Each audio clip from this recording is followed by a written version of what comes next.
Oh, there he is.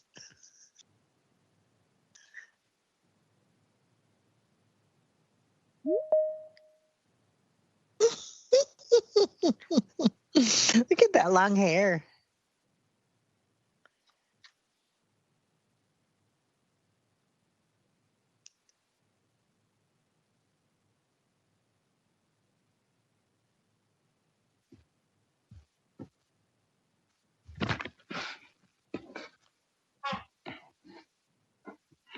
I was actually just on an all-women internal meeting, and we spent the first 10 minutes actually discussing hair. It's kind of like when men talk about sports for the first 10 minutes and everyone wants to kill themselves. Anyway, it was really nice. We're not recording yet, right? No. I have to use this time to get people pinned. That's what I'm doing too. How do you It really helps. do that? How do you do it? So like if you look on the right hand side, so if you put up the participants, you see the two people and you can put the participants bar on the side. You can, if you look at the three, if you go over like where the microphone is, 3 dots come up and you can like. Oh, pin. All right. Oh, but then it's just one person, or do you have to go? Keep going. Right. Okay. You keep going. So like I'll usually put up all the council members and then whoever's. Nice. Isn't that great?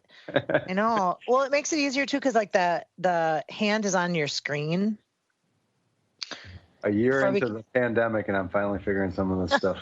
I was gonna say you've never just in time to go back to person.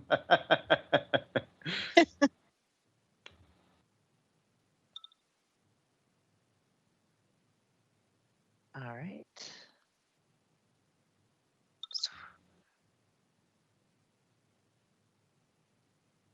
Okay, so we're just about ready, and I just am making sure that Mr. Tao and Justice Tao are ready because they're our guests today. Oh, there he is. Okay, hold on one second. Ms. Moore, are you ready to roll? I am. I just hit record. Let's make sure it's going. There it is. Okay. Okay, great. The St. Paul City Council will come to order. Roll call. Prince. Here. Tao. Here. Tolbert. Here. Yang. Here. Jalali. Here. Nager. Here. Council President Brenmon. Here. 7 present, no one absent. Please stand and join us in Justice Tao leading our Pledge of Allegiance today. Okay. The Pledge of Allegiance. I pledge allegiance to the flag of the United States of America and to the republic for which it stands, one nation under God, indivisible, with liberty and justice for all. Yay! Great job. Thank you so much. I'm dead. Thank you. We should just adjourn at that. Oh, no. Yep, and we are adjourned. Wonderful. Consent agenda items 4 through 11 are before you for your consideration. Should anything on consent be taken for separate consideration? I believe Mr. Tao requested item 10 to be taken separate. Anything else? 14 is on discussion, so we will. So 10 will take off consent. Okay. Anything besides number 10? Item number 10. All right. Given we will. Mr. Tao moves approval of a consent agenda. Roll call. Prince. Aye. Tao. Aye. Tolbert. Yes. Yang. Aye. Jalali. Aye. Naker. Aye. Council President Brenmon. Aye. 7 in favor, no one opposed. The consent agenda is adopted as amended. Item number 10, Resolution 21-325, approving the mayor's appointments of Deborah Mitchell, Libby Kantner, Stephen Moore, and Cian Thomas to the Planning Commission. Mr. Tao. Thank you, Council President. I wanted to pull this off the consent agenda because there have been a lot of questions about the board and the commission appointment process that had not been clear and transparent to the community. These are mayoral appointments and they require council approval. So I do not take these appointments lightly. And I do not think that the resident who apply to the city board commission take it lightly. These are volunteer opportunity that takes them away from their families and friends. And so they're committed. That's why they apply. Our boards and commissions play a critical role and make many decisions about our city that sometimes do not even come to before the council. And in the case of the Planning Commission, site plans, conditional use permits, variants, and other may not even make its way to the council if there are no appeals. 2 weeks ago, I've asked the council colleague to lay over the appointment because it was brought to my attention that there was more than one application for the Planning Commission. And in between the time, I learned that one applicant withdrew his application to the Planning Commission and appointment to the Star Board to the lack of transparency.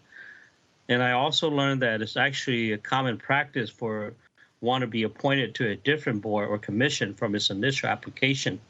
This was shocking and disheartening to me because these are the hidden rule to participating in our city that we must go away with. Experience like these makes our residents step back from spaces of power and disengagement. And we cannot continue to do that and expect meaningful transformative change to occur.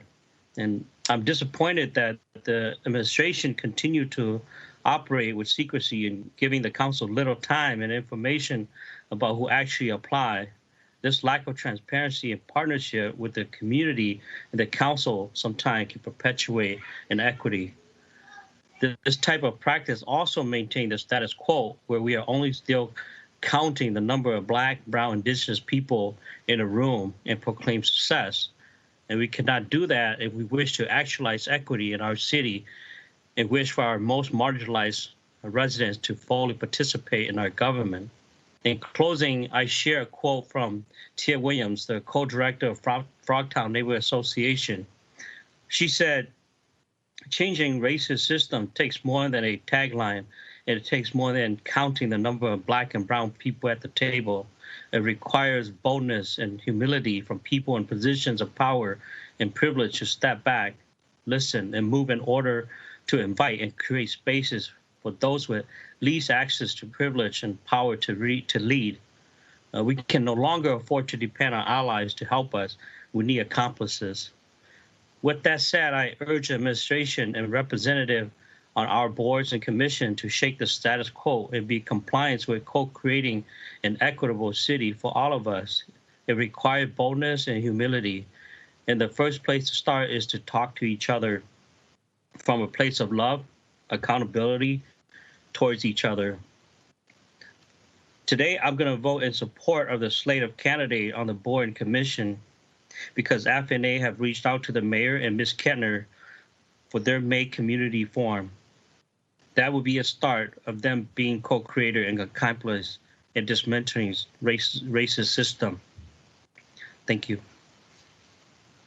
Thank you, Mr. Tao. Ms. Jalali. Thank you. I appreciate the chance to speak to this item too. And thank you, Councilmember Tao, for the points that you've raised. I have been troubled a little bit by the process to this point, just in that I feel like I know and have good working relationships with everyone involved. And it's a matter of actually just some of the hidden layers that continue to exist or that are really just staff discretion. But when it is staff discretion or discretion that is less public, it just requires continuing to hold equity and inclusiveness and values even more centrally in that discretion. So I really want to frame my comments not as about any one person, but actually about just the different layers that can be impediments, whether we mean to or not at the city. I think that plays out in different examples. And I will also be supporting the appointment slate today, especially because it does include diverse candidates that represent areas of the city where their voices need to be represented for the totality of their experiences, not just their identity. But I also do, I guess I continue to feel and share a strong desire to improve our processes so that we not only change the accessibility of these appointments and the decision making that goes into them to the community, but also so that we can actually interrogate a little what we as a city considered a qualified candidate.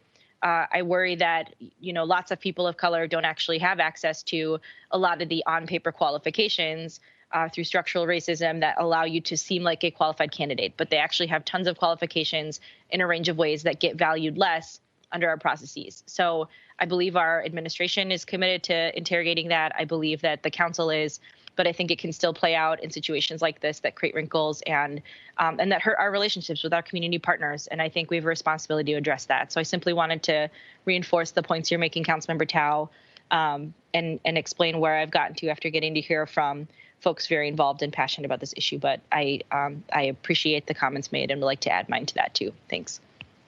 Thank you, Ms. Jalali. I will speak in support of Mr. Tao's motion as well. In particular, I think it's an incredibly strong slate of candidates. I'm particularly, I'm excited about all of them, but from Ward 5, Cian Thomas will be joining the Planning Commission, who's not only a resident of Ward 5, but owns a business in Ward 5 in Railroad Island at ABC Realty. And she will be a great asset, and I'm excited to fill that spot on the Planning Commission with Ms. Thomas. And I would just add that I completely appreciate what Mr. Tao said about applying for one board and being offered a position on a different board. I would also say that I'm quick looking online, but there's so many ways for people to get engaged in our city on boards and commissions, from the Advisory Committee on Aging to the Business Review Council, our Cultural Star Board, which is focused on the arts. The list goes on. And I do know that sometimes people are interested in certain committees, but then end up serving on different committees and finding that it's really a match for them. So when people when they apply for to be a commissioner, they also have the option to apply for other roles as well. So I think mostly my message on this is to encourage people to look at boards and commissions on the St. Paul website. If you put it in the search bar, boards and commissions, there's a list of potential boards and commissions that you might be interested in, and a fairly straightforward application process. And I just straight up want to encourage people to apply. These are great opportunities to learn about different parts of the city and to be an advisor to the mayor and the council. So I just want to share that as well. Ms. Prince. Thanks, Council President Brennan. I also support Councilmember Tao's motion. I am extremely pleased with the candidates that will be representing Ward 7 who made it through this process. And I think, when Councilmember Naker and I joined the council in 2016, this was something that we started to work on right away, that it became apparent that that people didn't know about these opportunities, that there wasn't adequate outreach. Nancy Holmans for the mayor's office stepped into the breach and did a phenomenal job of taking it in hand and making sure that we were getting the word out. But it really does fall to all of us in all of our wards to be constantly reaching out to people who are getting involved and interested and active, and when we're at the door, when issues come up, to let people know that these opportunities exist.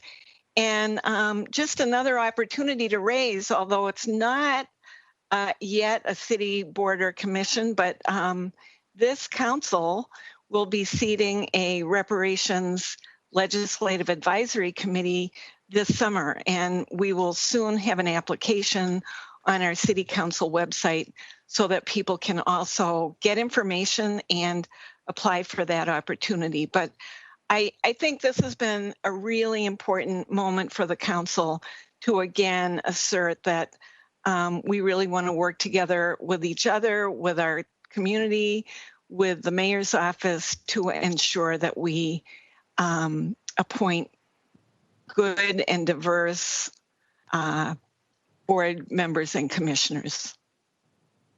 Thank you. All right, so there's a motion ahead of us from Mr. Tao. Any further discussion? Roll call. Prince, Aye. Tao, Aye. Tolbert, Yes. Yang, Aye. Jalali, Aye.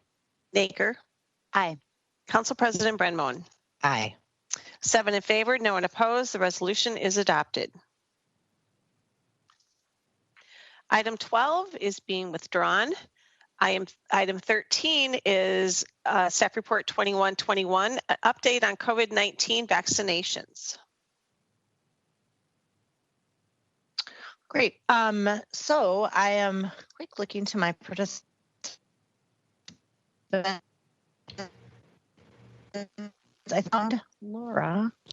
Just looking to see who's going to kick us off here today. Laura Anderson is. Okay, Hi, Laura Anderson, welcome. And if it's okay with you, I'm going to go ahead and share some content from my screen. So I'm going to start off with, if that's all right with you, I'm going to go ahead and just start off with some brief overview, a little bit of information for you all around cases of COVID-19 here in our community, as well as the number of vaccines that we've given. So I just want to go ahead and I'm starting with Google here. I'm going to first just start off and Google Open Data Ramsey COVID. You can see that I've done that very recently, according to my history. I'm opening up our data portal, which shares quite a bit of information around COVID response activities and funding associated with the CARES Act from 2020. So I want to make sure that you all are aware of this and that our residents are as well. So I'm going to first just kick it off by sharing with you all the case dashboard. It may take a minute or two for it to load. Apologies for that. This information is updated by our planning folks within the health department in conjunction with our communications.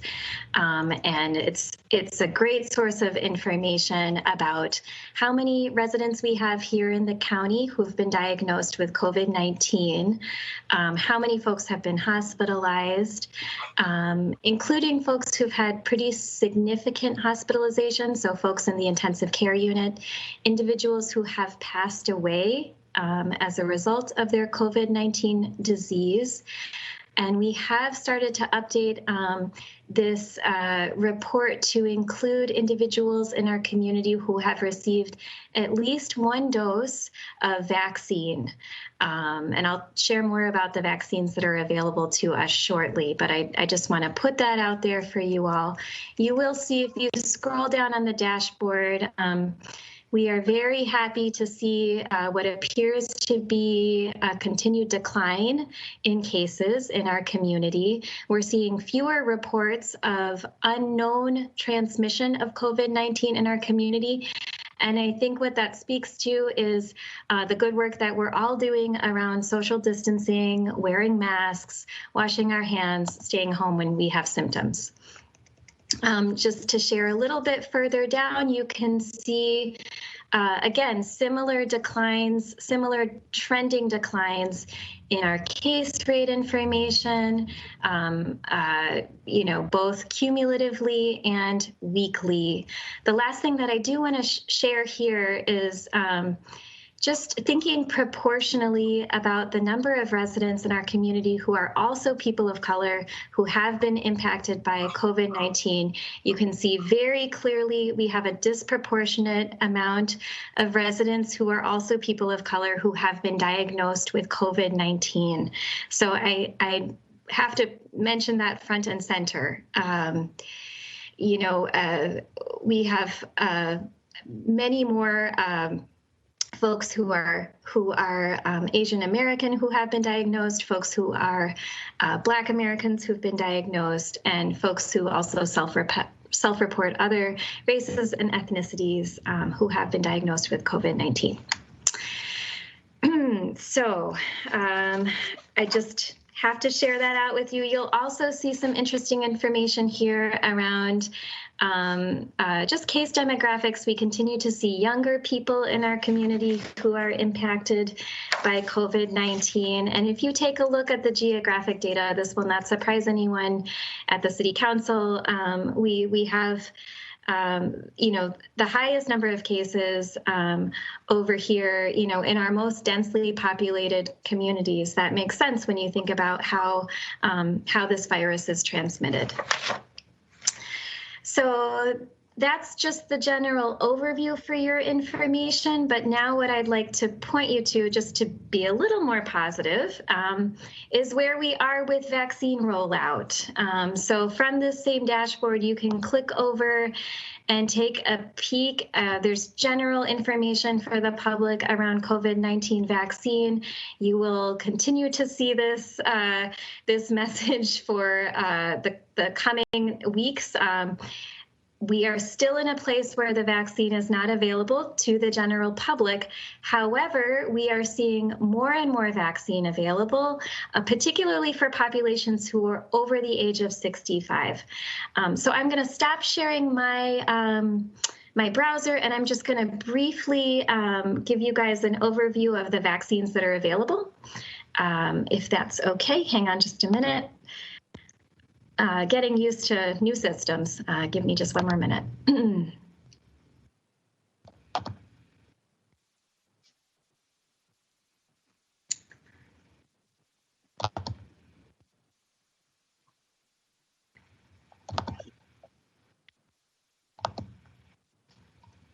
That is not what I intended to share. Give me one more minute. I'm sorry, guys.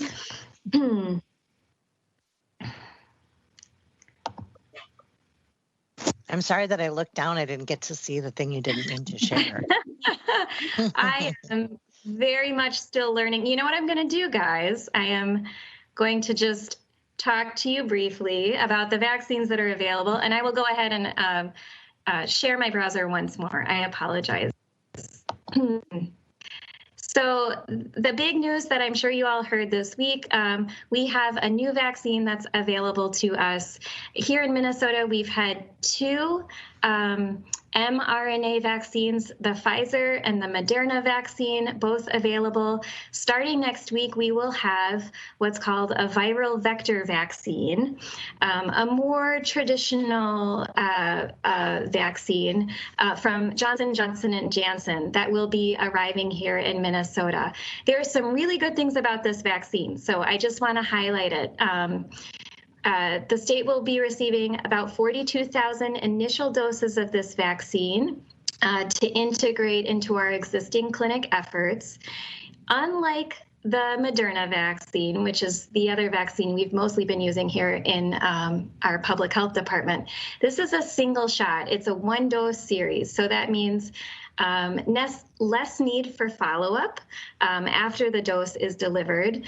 The other thing that's useful to know about the Johnson & Johnson and Janssen is that symptoms associated at the after injection appear to be much more minimal. So those are two good things to know about Johnson & Johnson and Janssen. The trials affiliated with this particular vaccine involved more than 40,000 individuals. You may have heard some information about the efficacy associated with this vaccine. I want to be clear here. Johnson & Johnson and Janssen, unlike Moderna and Pfizer, was tested in an environment where variants are more present. So it is not surprising to me to see slightly lower efficacy in those trials. What this does mean is that those manufacturers are likely going to be looking at establishing a schedule for booster doses later on. So I am happy to have this vaccine on the table. And I'm also very happy that the governor has allowed us to move a little bit more broadly into our population of elders here in our community. So again, as you may have heard last week, Governor Walz indicated that at his request, he would like us to be focused very strongly on vaccinating people over the age of 65 for the month of March. This makes a lot of sense to me when you look at where we've seen the most severe illness and the most death. It has been associated with our senior population. What this means locally is that we are going to be doing a lot of outreach out to congregate settings, churches, community centers, working very closely to get our elders who are eligible for that vaccine access to that vaccine. So I was asked very briefly to walk you all through the state's vaccine connector. I'm going to go ahead and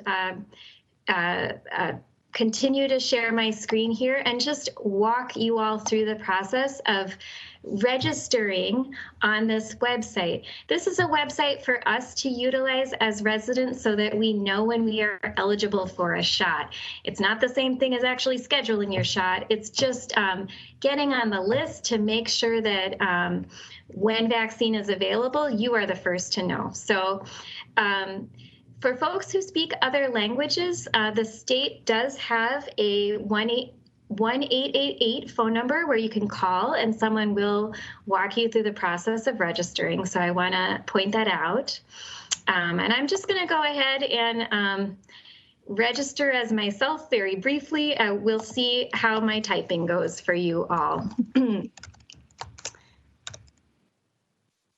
First, the system is checking to make sure I'm not a robot. Hopefully, it agrees that I am not a robot. And it is also asking me to share information about myself that's considered private data. The reason that I'm going to go ahead and share this information is that it will allow the state to support distribution to populations that may need the vaccine more. So I'm just going to walk myself through. Just plain old Laura, I have to answer this truthfully. I am not a first responder. I don't currently work in teaching or childcare. And to be perfectly honest, yes, I can telework. You all are aware of that. Just keeping this criteria in mind, I am myself as a resident assuming that I may not be first on the list to receive this vaccine. You will see that if there's a little red asterisk next to the question, it is a requirement of the state. I'm going to go ahead and just say I'm not being entirely truthful here because I do work in public health, but let's say I worked in marketing or media. I'll go ahead and just fill this in as I used to back when I had a different job. And I am going to go ahead and complete the race data.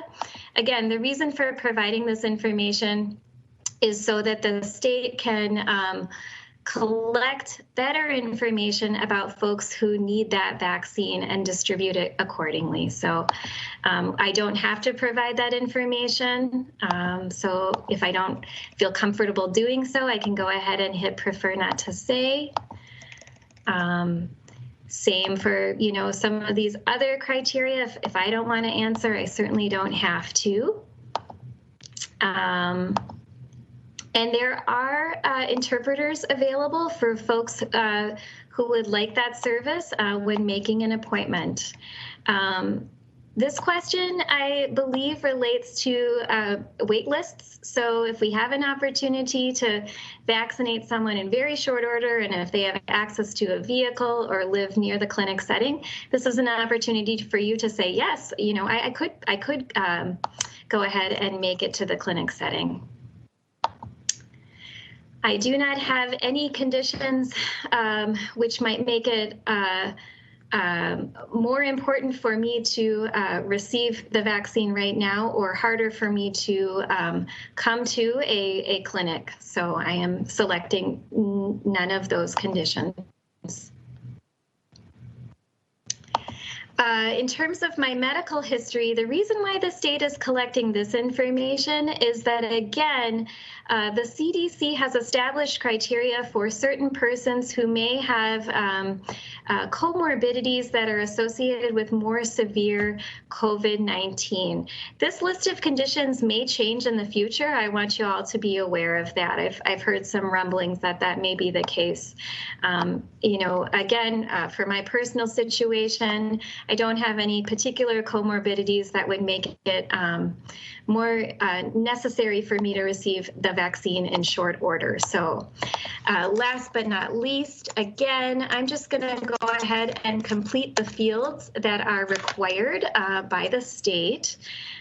In this case, I'm going to go ahead and put my work address in. I would not recommend that you do that. I would recommend that you go ahead and complete the registration with the residence that you reside in, because you're more likely to be matched with a clinic that is frankly closer to you. So just continuing to fill this out. I appreciate your patience. And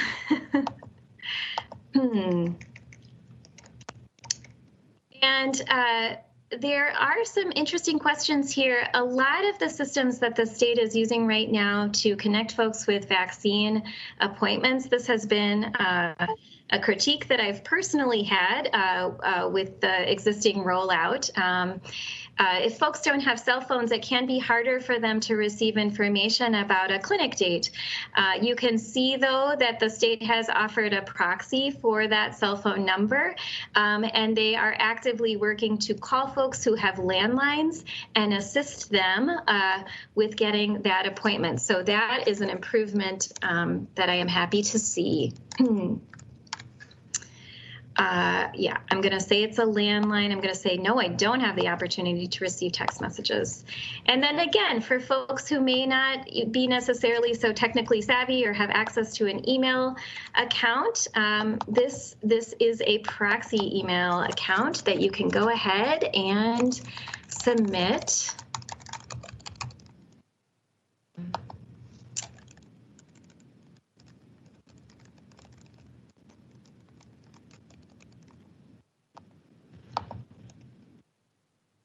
And they will also go ahead and ask us for our birthday. Again, a lot of the vaccine that we have available to us right now, really, it's intended for folks who are in those higher age categories, and that's why the state is asking for that information.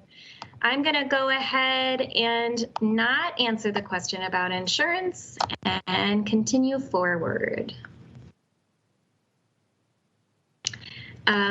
It appears just to be verifying the information that I've provided. So I'm just rolling through what I've previously said, making sure that it is accurate. And then I go ahead and verify that it's accurate. I agree that I am comfortable having this information shared with the State Department of Health so that they can help match me with a vaccine. And I'm also indicating that I understand that this program may not be the only way that I can learn about COVID vaccine opportunities. In fact, I will be sharing one more option for you all after I complete my registration. So that's it. We have booked ourselves just to receive additional updates from the state around my potential eligibility to receive that vaccine. There's a summary here that describes who is currently eligible and, you know, a little bit more information about what I can expect to hear next. Are there questions or comments about the Vaccine Connector website that I can share with you now? Looking to see if there's questions. Mr. Tolbert. Yeah, thank you. And thanks for going through this. It's very informative, I think, for a lot of us. And I suspect our office will be helping people go through it as things go on. The phone number, is that option available for anybody? I know I've had helped walk a few people through signing up at either different locations or here, especially with the 65 plus. Some are, less comfortable on a computer or have access issues. Can people just call that number and do all this information, or do you know about that? Yeah, so the phone numbers at the start of the site are available. They're not 24/7. I have to warn you, but they do have interpreters available in Spanish, Hmong, Somali, and yeah, that is an opportunity, just to hand out that phone number and walk folks through the site. Yep. Ms. Prince. Thank you. Thank you, Ms. Anderson, for this presentation. It's really good. And I will say I am speaking for people over 65 who have signed up for the Vaccination Connector. And I signed up, I believe it was the very first day that I heard about it. It was on the news. And I have, with the exception of one notice that I might be able to get in at Hy-Vee, I've heard nothing. It's been crickets. So I'm just wondering, other than that, I got the answer that I was signed up and that I was eligible. So I just wonder what people should do if they're not hearing anything, if it means that we simply haven't had any opportunities in this area. I mean, I have friends that are driving to North Dakota and other places. So I'm just wondering how often one can expect to get any information, and if there might be a dead end that some of us are finding our way to. I wouldn't bother with this except that I know there are other people in my situation who have this question. Yeah, Ms. Prince, it's a very good question. The state will not they will not message you until they have a vaccine available for your age groups or for your particular demographic. So it does not surprise me that you have not heard yet. I do think, given, again, the amount of vaccine that is coming to us in the metro region and in Minnesota overall, you'll hear more in the next month. And I know that's hard to hear. No, that's great, because I mean, it's nice to be able to pass that on to people that I'm talking to about it. So I really appreciate that. It certainly doesn't mean that the information is lost. The information is there. It's just truly about the amount of vaccine and the eligibility. And I know that, our private healthcare providers are moving through their lists and also offering vaccine to folks who aren't in their patient list. The same is true for pharmacies. I did want to have a chance, if you don't mind, I would just briefly point out there is another opportunity to look for vaccine in our community that is in pharmacies. So if I could just briefly share that with you all, that may be another option. I know it's tough. The last time I checked this particular database, this is vaccinefinder.org. Which is associated with the Centers for Disease Control and Prevention. And it's a way for us to have a good sense of where vaccine is through our pharmacy provider programs. And you can see, I will go ahead here. I'll just start at the home page, click on Find Vaccines. I'm going to go ahead and put in 55106 and search for vaccine, and you will see a handful of pharmacy locations in our community where vaccine is available.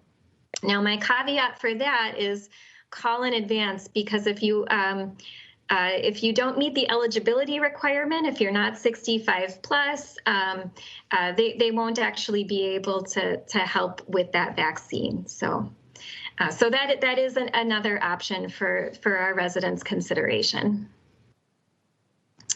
And you will see more and more providers with the vaccine on both of these, through both of these systems in the next 2 months or so. So we're definitely seeing the production side of this increase. I mean, it is confusing, as Ms. Prince just mentioned, her friends are driving to North Dakota.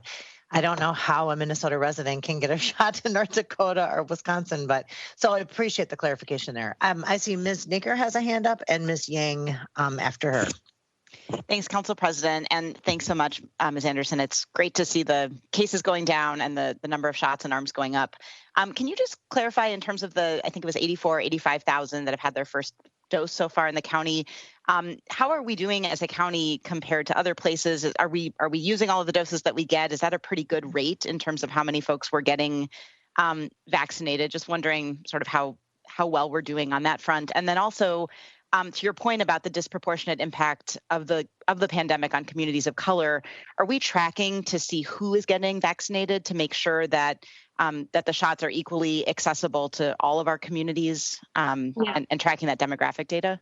Yeah, I appreciate those questions. I will start by answering the first question around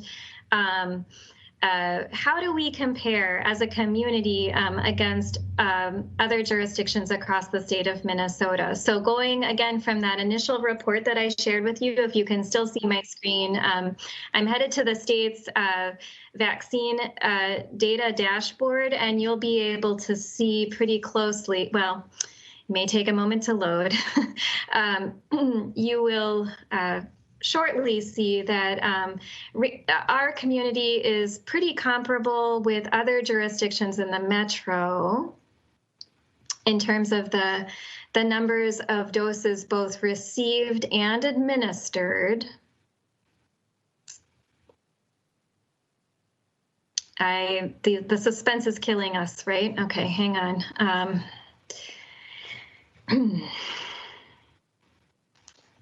If you just hover over each county here, you will see Hennepin County, for example, 16% of their community has received at least one dose.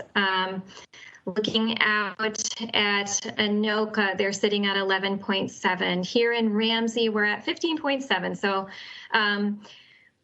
we're pretty competitive here. So we'll get further closer to Hennepin shortly. But you can compare pretty closely across the metro and see how many doses have been at least initiated across the metro. What's remarkable to me, if you look further out, Cook County has a smaller population, obviously, but they've just done an incredible job, clearly doing that outreach and getting members of their community vaccinated. So it's good to see, and I've bookmarked this page and I'm watching it very closely. In terms of assuring that we are reaching folks who are most impacted by COVID-19 here in St. Paul, that is of strong interest to myself as well as my colleague here, Kim Closey, our community outreach branch director, is here with you all today as well. And we've been working very hard together over the past year, really to provide good health education around COVID-19. And now that we have access to vaccines, we are very much dedicated to making sure that that vaccine reaches our residents in an equitable fashion. So the state just last week announced that providers will be asked to collect and report on race and ethnicity among individuals who receive our vaccines. St. Paul Ramsey County Public Health, we have been collecting that information since December 29th. I pulled a report in conjunction with our planning team about 2 weeks ago. At that point, about 23.7% of our first doses had been delivered to individuals who are people of color. We can do better, and we will continue to monitor that metric and report out on it. I think in the next couple of days, you will see data related to vaccine administration among people of color. That will be part of our dashboard and readily available to share. Great, thank you. Ms. Yang, thank you for being patient. Thanks so much, Council President. And thank you, Laura, for the presentation here. It was really helpful just seeing you walk through the questionnaire. So if you have some more folks to present to later on, I definitely recommend you doing that. And I have a couple of questions here. I was wondering if you can share when you look at like the back end of your system, let's say like when people are submitting or filling out the questionnaires, do you see a percentage on like how active St. Paul residents are in using the website and actually filling out the questionnaire? And then to the point you mentioned earlier about some counties performing better than others, is it purely because they're doing better in terms of being able to reach out to the most prioritized folks, to get vaccinations, or what are those other factors that make them have a higher percentage of people getting vaccinated than others? Mm-hmm. Ms. Yang, I'll start with your first question around sort of the back end, looking at the data around that vaccine connector. So that registry is a state-based registry. I do not have access at this time to information from our residents who have signed up for that registry. I believe that will be coming soon. I look forward to having more information about those requests, but I do not have it at this time. Internally, we really remain focused on congregate settings, so vaccinating folks affiliated with assisted livings, independent living facilities, adult daycares, as well as smaller, group homes. We have a lot of congregate settings here in our community that need vaccine urgently. So that's where my focus is right now. And we're really relying on the state's larger vaccine clinics to support us in vaccinating individuals who are 65 plus, as well as school teachers and childcare. And I think you had a follow-up question, and I can't remember it. I'm sorry. Or did I answer? Oh, it was about the counties. Like what helps? Like I guess when you looked at the you showed us the map of like Cook County and then Hennepin County, like the percentages were pretty far apart, I'd say. So like what allows one county to do a lot better in making sure their folks are vaccinated compared to one county? Is it like because they're doing better in terms of reaching out to the pool of people who should be vaccinated first, or are there other things that they're doing that are better? Mm-hmm. Well, Cook County, for example, some of this just has to do with just the number of residents and saturation. So if you have 5,000 people to serve, we have vaccinated more than 12,000 people locally, but that's just a drop in the bucket when you think about our overall population who we need to serve. The other thing that's interesting when you're looking at how communities allocate their resources, I have seen some really great detail coming out of communities that are affiliated with tribal health. They've done remarkable work in terms of leveraging existing connections to really get folks vaccinated quickly. So that's been awesome to watch. We can learn a lot from those efforts. I think that here locally, we are going to have to continue to rely on our local relationships and our knowledge of each other and help each other actually access these sites. You know, we're still mostly working with systems that are online and primarily focused toward English-speaking populations. So there's a lift here for us as a community to make sure that we get our elders vaccinated. Kim, do you have anything to share here? I know that we've been launching some pilot efforts with our 65 plus communities. Any details that you would share? Sure, absolutely. I'd like to talk a little bit about the online registration system. So yes, it is cleaner in a lot of ways. It streamlines the events, but there are also some barriers that are built in with that. So one of the things that happens at our vaccine sites, as opposed to when we did our testing, a lot of our testing sites were drive-through, so people could stay in their vehicles. And now, because of the weather change, we're in the middle of winter instead of summer, but also our testing sites are inside. And knowing that we're still dealing with a pandemic, we don't want a whole lot of people in the building that don't have to be there for any longer than they have to be there. And so one of the reasons that we really rely on pre-registration and online registration is so that we don't have to do it on site, so that we don't have people standing around bottlenecking at the registration table. So we want to make sure that people are pre-registered for the events. And so, but that also brings with it some barriers, right? Not everybody has access to the internet. Not everybody knows how to do it. And so one of the things that we've been doing recently is doing some really targeted outreach for our 65 plus communities of color.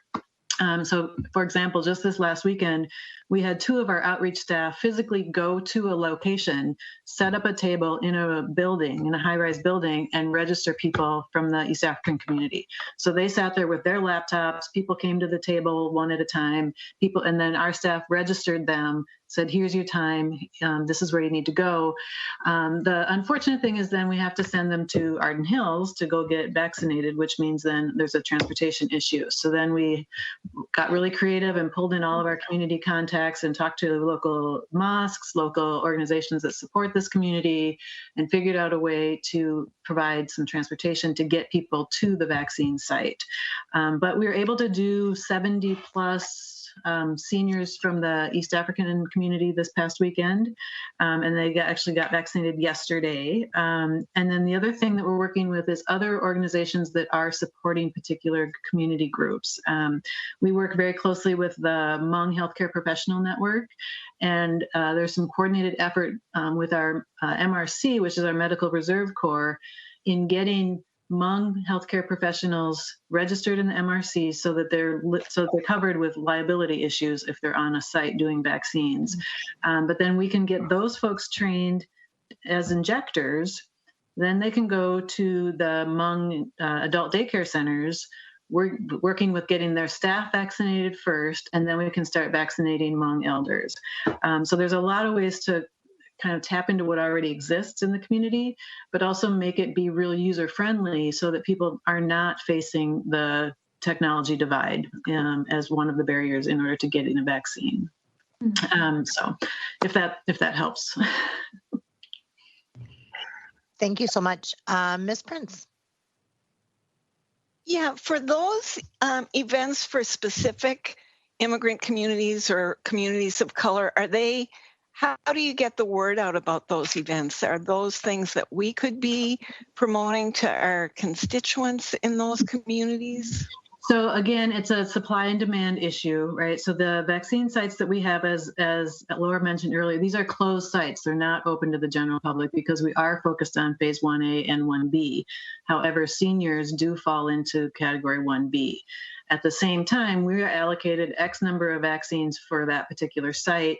We don't want to put the word out publicly and then have lots and lots of extra people show up and then have to turn them away. I think that would be a nightmare to tell people no. So we're being very, very focused about the outreach efforts that we're doing. And so at this point, we're not publicizing it to the general public. But as we move closer to having more vaccine available to the general public, we will absolutely be tapping all of the networks that exist and trying to get the word out.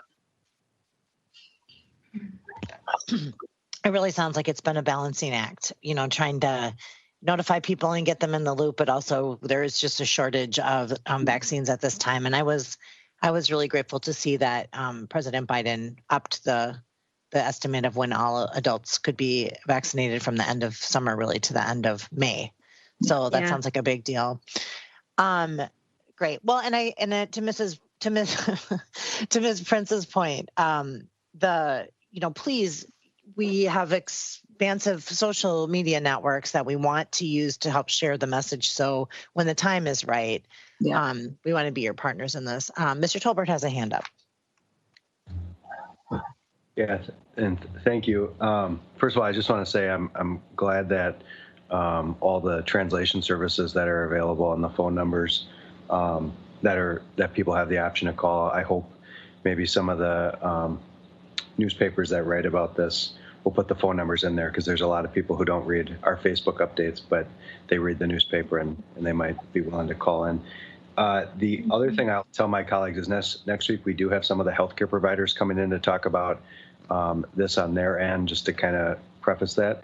But I do have a few more questions for Ms. Anderson.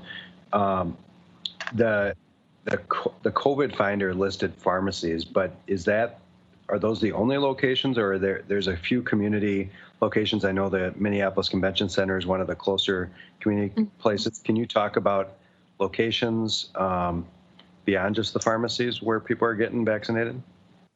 Yeah, so that Vaccine Finder, I believe right now is limited to pharmacy partners, but the state health department does have a broader, if I can find it, they have the Find My Vaccine app does include other types of providers who aren't just those pharmacies. So you will see, I'll just kind of show you here. If I put in my St. Paul zip code, we'll see what it pulls up here in terms of sites. I'm curious to know myself whether or not the state sites are listed. I believe they will be, again, because they should be incorporating 65 plus populations into those in a controlled fashion. Just curious to see what's out there. So within St. Paul, again, I see our healthcare providers having vaccine available. Obviously, we're talking about appointment-based vaccine for individuals 65 plus, but useful to know about. Then we go ahead and see some of our pharmacies as well as more private healthcare. So what I will go ahead and do, I think, is follow up with our colleagues at the state and see how they intend to share information about those community vaccine sites. I think, Mr. Tolbert, you're bringing up a good point here. They do not appear to be listed, so. Okay. I just wanted to say that because just the pharmacy thing made it look like there weren't as many sites in St. Paul as we would hope, but I know a few other places are doing that, and some of the ones that you just went through are some of the providers that we'll have on next week. The other question I have that I think some people are wondering, obviously some have employer-based insurance, some people are medical assistants, and some people don't have healthcare insurance. What should people expect for vaccines? Is there a cost? Does healthcare covering it? I'd hate to have somebody who doesn't have health insurance not get a vaccine because their fear of the cost. Do you know about that? Yeah, so Mr. Tolbert, we have been very intentional. Our clinics do not bill insurance. We will not be asking for copays. So public health, our ultimate goal will be to clearly, support folks who do not have insurance or a healthcare provider in receiving that vaccine. Private healthcare, they will bill insurance. It's a federal, it's the law that they go ahead and collect insurance at the time of the visit, but they are waiving copays associated with the vaccine itself. So there shouldn't be charges for our residents related to this service. and there will certainly be no charges related to this service associated with vaccine clinics that the Public Health Department provides. Thank you very much. I know you just hate to have somebody be nervous about getting a vaccine because they're worried about the bill. So that's very very good. Totally. Yeah. Support of that. Thank you. Great. Thank you. It doesn't look like we have other questions for you, Ms. Anderson, but thank you so much for coming back. Of course, we'll have you here again in a month to get an update, and it sounds like at that time things will be speeding up a bit. Yeah. So that'll be really exciting, and we'll share the information you shared with us today. And thank you for your hard work on this important issues. Thank you. Yeah, thank you guys so much for having both me and Kim, and I know Rick is here too, so we appreciate your time. Thank you. Thank you so much. Thanks, everyone.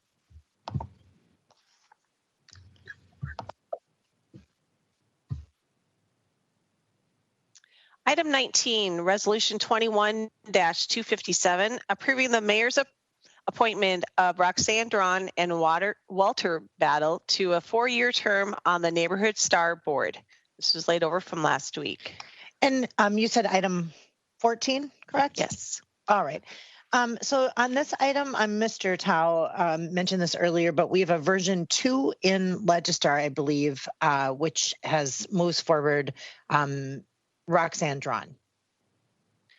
So Mr. Tao would move a version 2. Any discussion on that motion? Seeing none, roll call. Prince? Aye. Tao?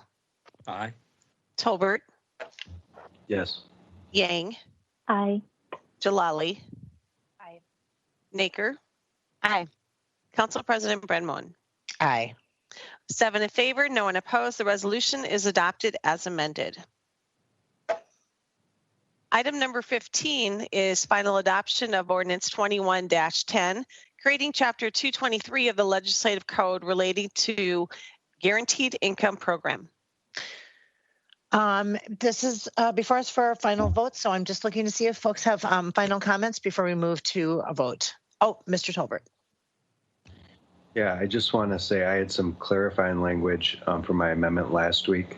Had the city attorney look at it and rewrite it so that it was the right verbiage that Councilmember Prince pointed out, as well as including the additional, I'm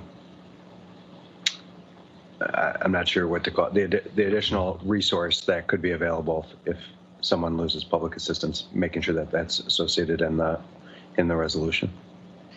So Mr. Tolbert, this is just clarifying the language that you presented to us last week. Correct. All right, just checking to make sure that this doesn't mean that we lay the matter over further. So Mr. Tolbert moves technical cleanup language around the amendment introduced last week. Is there discussion on that motion? All right, so the motion by Mr. Tolbert, roll call. Councilmember, just one note. I did talk to our city attorney before the meeting, and she said that this would still need to lay over 1 week. Okay, so this we could. You can still move the amendment. Move the amendment, but then we would have to vote next week. Yes. Okay. Thanks for that clarification. I know we discussed that this morning at our pre-council meeting. So there's the Tolbert amendment in front of us. Is there discussion on that motion? And then with the clarification that we will have a final vote then next week because the ordinance would need to lay over in its final form for 1 week. All right, I see no discussion on the motion. Roll call. Prince? Aye. Tao? Aye. Tolbert? Yes. Yang? Aye. Jalali? Aye. Naker? Aye. Council President Brenmon? Aye.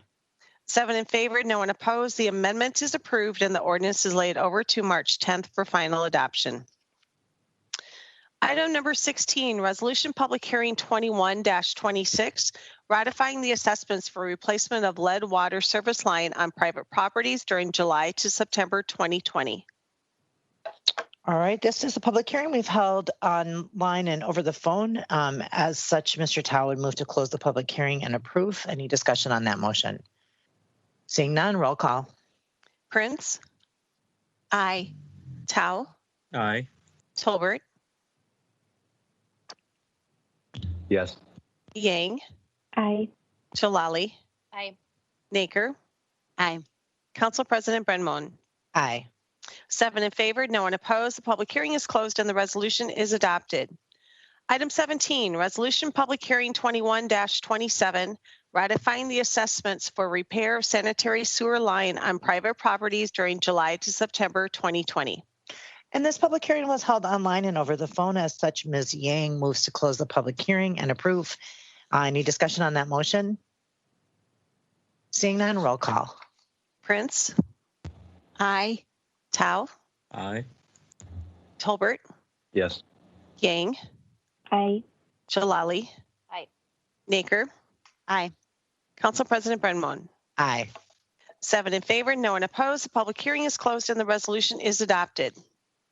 Item 18, Resolution Public Hearing 21-30, transferring $50,000 from the 2021 budget and the Energy Initiatives Accounting Unit previously received from the McKnight Grant for electric vehicle hubs as part of the Twin Cities Electric Vehicle Mobility Network Project to the Public Works Grant Fund. Gosh, I saw this morning that Volvo added its name to a list of cars that intend to have only electric vehicles by 2030. It's incredible. So these hubs are so important. This public hearing was held online and over the phone. As such, Ms. Jalali would move to close the public hearing and approve. Any discussion on that motion? Seeing none, roll call. Prince, Aye. Tao, Aye. Tolbert, Yes. Yang, Aye. Jalali. Aye. Naker. Aye. Council President Brenmon. Aye. 7 in favor, no one opposed. The public hearing is closed and the resolution is adopted.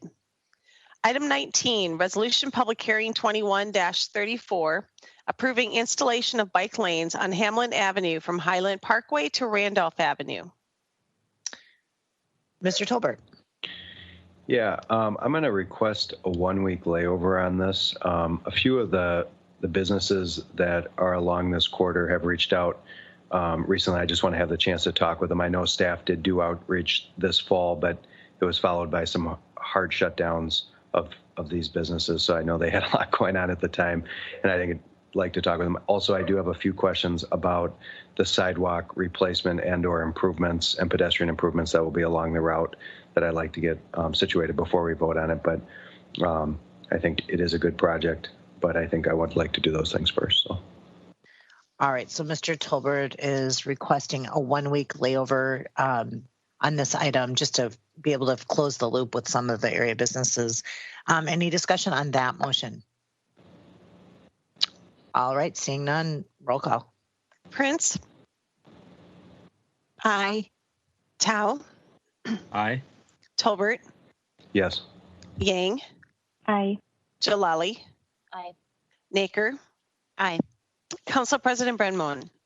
Aye. 7 in favor, no one opposed. The public hearing is continued to March 10th.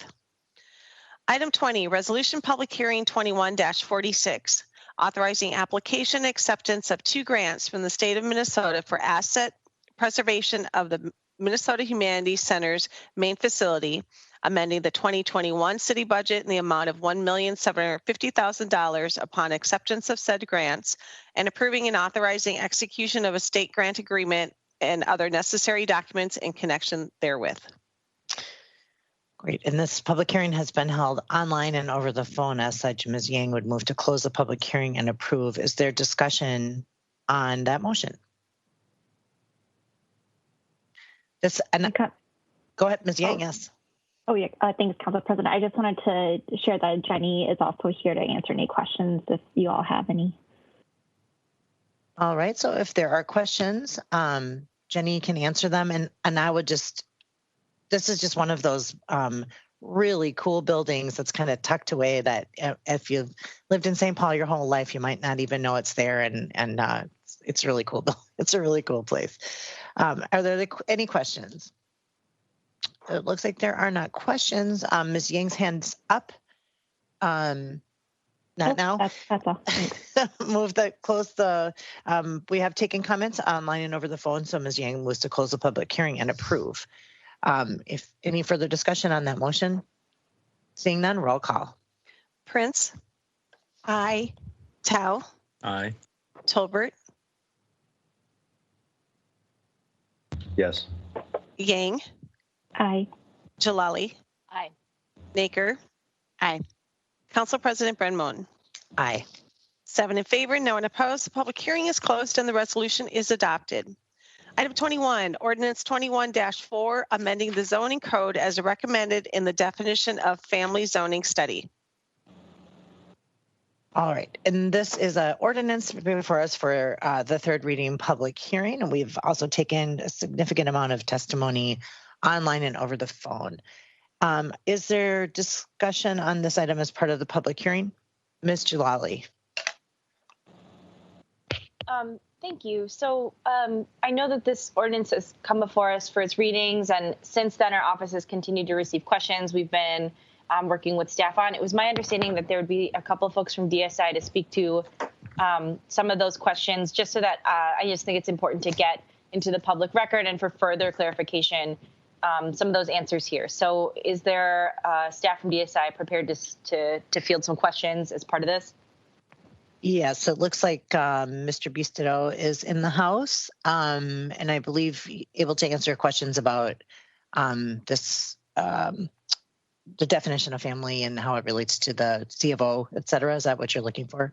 Yep, some other building code regulations that are still relevant to occupancy. And then we receive a lot of questions to our office about a student overlay district that exists in the St. Thomas area. And so I think it is important, since that has come up in the planning process for this, that those get directly addressed here. All right. Travis, I see you've unmuted. Yes. Council President Brenmoen, council members, can you hear me okay? Yep, we sure can. All right. First off, I would like to just remind the council that the number of over occupancy complaints that we receive in a given year from the public historically has been really surprisingly low. Our data suggests that we're looking at a dozen or so complaints from the public in a given year. So the volume there is pretty low as it relates to this ordinance amendment. However, city staff do issue over occupancy orders on a much more frequent basis, probably somewhere in the neighborhood of 50 to 100 times per year. But our violations are typically based on a number of ordinance and code violations, not just what's in zoning code and what we observe on site. And not just what occupants tell us about who they may or may not be related to when we're in the building and conducting inspection. So that said, and based on our data, it appears that over occupancy complaints in general or as a violation are a relatively low volume concern, even reported by DSI staff. So from an enforcement perspective and a regulatory perspective, the current ordinance language has historically played a minimal role in our enforcement. And in short, we just have no way to confirm who is lineally related amongst occupants. So historically, we use those other much more safety related deficiencies like fire code and building code deficiencies to make a determination if an over occupancy situation is present. PE did reach out to us in the planning process and asked us feedback. And I personally appreciate the simplicity of what they've crafted here, the more enforceable language it provides. And we support this language from a housing and building inspection perspective. And you're referring to the ordinance as drafted? As drafted, yep. Yes, Council. Thank you. Well, Council President, if I may just ask some follow-up specifics? Absolutely. Okay, great. Thank you. So I think that you began to touch on this, but in the student overlay district right now, there are rentals that are limited to 4 unrelated students living together, and as drafted, the ordinance would actually include the student overlay district. So this means that within the district and then throughout the city, 6 unrelated adults would be permitted to live together, permitted that they also meet the other regulations. So there's been some concern that this change from limiting rentals to 4 unrelated adults in the overlay to 6 would automatically expand all rental property occupancy by 50%. I would like to get a better sense from DSI and or PED. It's my understanding that this would not automatically expand real-time occupancy, and that there are still many other codes that rentals and student housing needs to meet that are citywide, like fire code, other building code, maximum occupancy per square foot, and things that have to do with the actual space. Our office does have concerns about landlords in the area who I think sometimes capitalize on the student market, housing more students under an expanded definition against existing code. And I think we have a responsibility to enforce the existing code. So can you speak to what other codes regulate how many students could be in a building in those spaces with the new definition, how DSI plans to enforce that, and then what your sense of the actual scale of the change would be? I think that is something that's very important to folks living in the neighborhoods that I represent, and I'd like to get some official sense of that based on the comprehensive process we have had to date. Council President Bremmo and Councilmember, thanks for the question. We'll still be enforcing the fire code and the building code. Those will be the primary tools in the toolbox that we use to evaluate those situations. And I think your interpretation of kind of the market in the student housing area is accurate, that even though this, the number goes from 4 to 6, won't necessarily see a huge increase in the number of landlords that take advantage of that, or will be able to take advantage of that because of the building code and fire code restrictions. I will also say that the bulk of the complaints that we receive around over-occupancy, and in particular in the student overlay district, are for those larger homes where there's only 4 occupants, and oftentimes there might be landlords who are perceived to be trying to get additional occupants in there, 1 or 2 additional folks. This ordinance would do away with those kind of problems for us. And I feel like that's the bulk of the additional capacity that might exist. We don't have a ton of homes that are, so large that we're going to go from 6 to having folks try to fit in, another 4 individuals. There's just a few properties out there that would be able to take advantage of this increase, or at least that's kind of our anecdotal sense of how this impact would kind of change the landscape. Great. So as an additional follow-up, I guess I hear concerns under the existing status quo that we have, that neighbors do call, they ask DSI, and they ask St. Thomas to enforce the student overlay as is. And there is a sense that DSI does not always resolve the issues, or it is difficult to get resolution, and DSI having resources to be able to enforce additional changes. So to me, that speaks to 2 things. One is just if you could speak to how DSI plans to enforce what could be additional questions and needs that come up with enforcement of the new definitions, because it is important that landlords are following all the codes, not just using definition of family to pack students into houses. But secondly, our administrative citations effort, which has been a policy issue at the office, at the council that we're working with DSI on, I believe is deeply and strongly needed to really actually take action and bring consequences against folks, in addition to just DSI enforcement in the form of staff being able to come out, inspect, do follow-up. So I guess I'm interested in your perspective on those 2 things. How will DSI enforce changes and impacts that this could bring to the neighborhood? And then additionally, what is the outlook for making sure that we can pass administrative citations as an additional tool that we need for an array of policies this council is invested in? Council President Bremmo, council members, or Councilmember Jalali, to answer your first question there, we'll continue to do our work as we have before. The bulk of our work is centered around routine inspections that we're conducting for those CO properties, and our data suggests that we're catching over occupancy a lot more than the public is. However, if we continue to receive complaints, our department investigates every complaint that we receive. We'll go out there. We'll do our due diligence. We'll be looking at the entire site holistically, even before we approach the building, how many cars are in the area, how much foot traffic is in the area. When we walk into the space, are there a whole bunch of shoes on the floor that would indicate there might be something going on?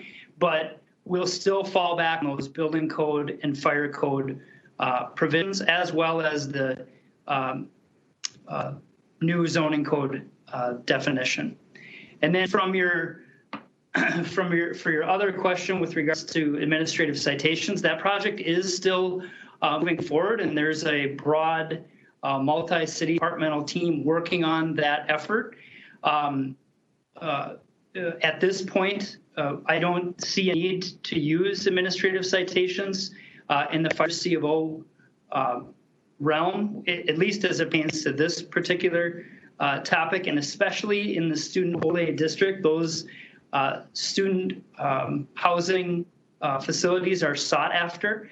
It's been our experience that if we observe a problem in a neighborhood and we investigate, we tend to get pretty good response from the property owners because they want to maintain their student housing status and don't want a revoked certificate of occupancy, which would result in a loss of their student housing approval.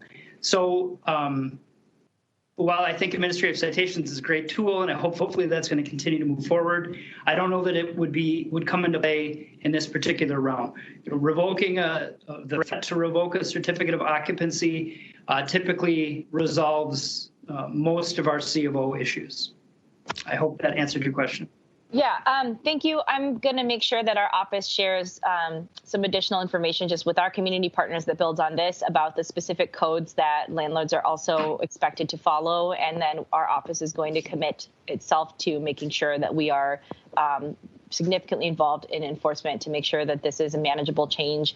I guess I want to acknowledge in asking these questions, it's about navigating us through the reality that we've been under. But I think that the issue of overcrowding in areas where students heavily live is actually just a supply shortage at its very core, like anywhere else. We need more student housing.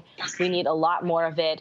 And we've tried to go about regulating where students can live to try to limit some of the impacts of student overcrowding. But I think ultimately having more housing along Marshall, having more housing throughout the neighborhood in different ways, including how this change would permit, and then also the new dorms that St. Thomas is bringing online are important pieces of that. So I say all that to just emphasize, I really think it's important that this will mean a modest change, at least to what we're seeing. And as we work on all of those things holistically, it's our office's expectation that DSI help us help our neighborhoods as you have been, and that we will be committed to bringing forth the resources to help this be met by the neighborhood's needs. So I might have some more questions and follow-ups, but I'll hold for now. I see some other people waiting to speak. Thank you for your patience and time.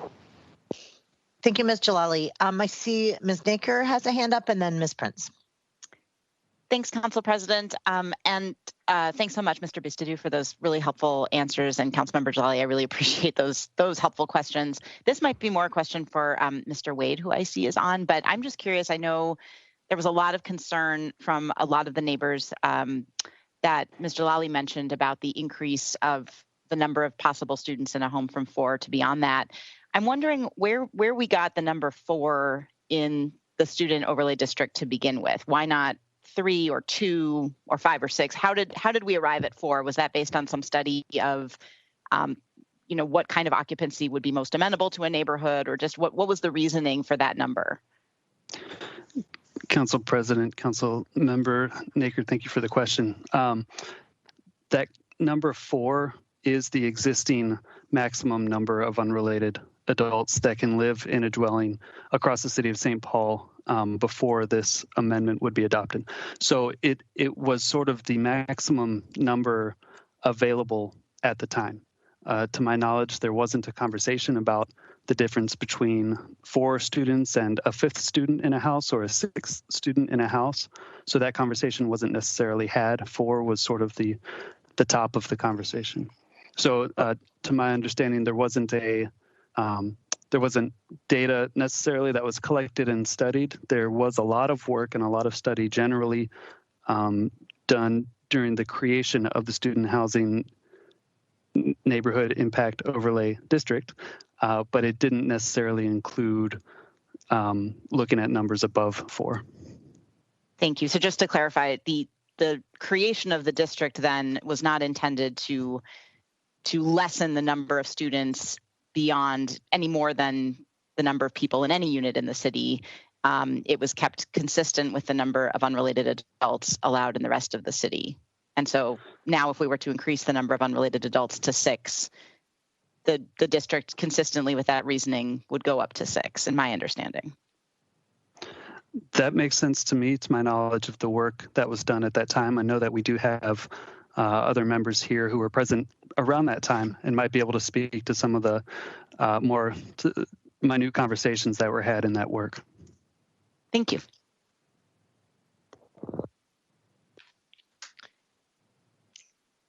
Was there any staff that wanted to add to that, or does that suffice, Ms. Naker?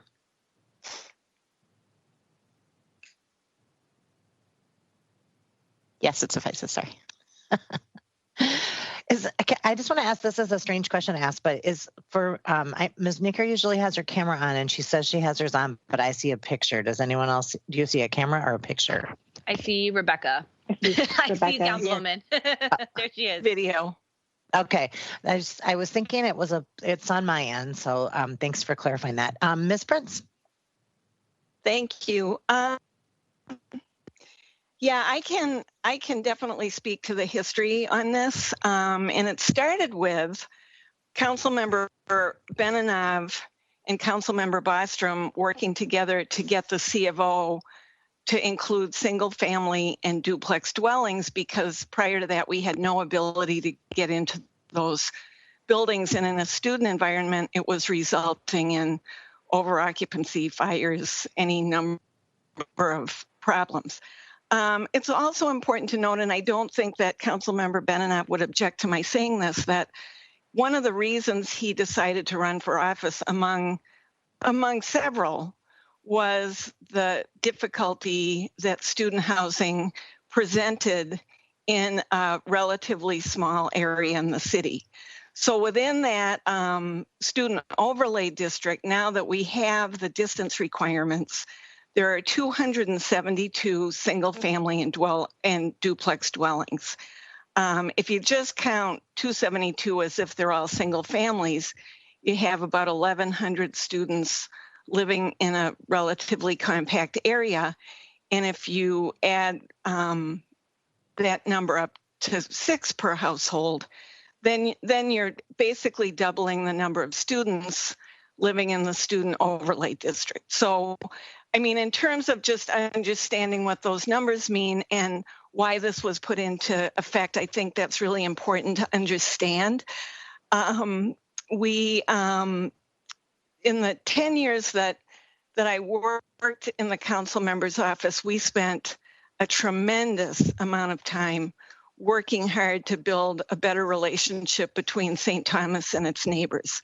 And the controls put on student housing and the creation of the student overlay district were really critical parts of that. It was not Jay's office that did the student overlay district. It was Councilmember Stark.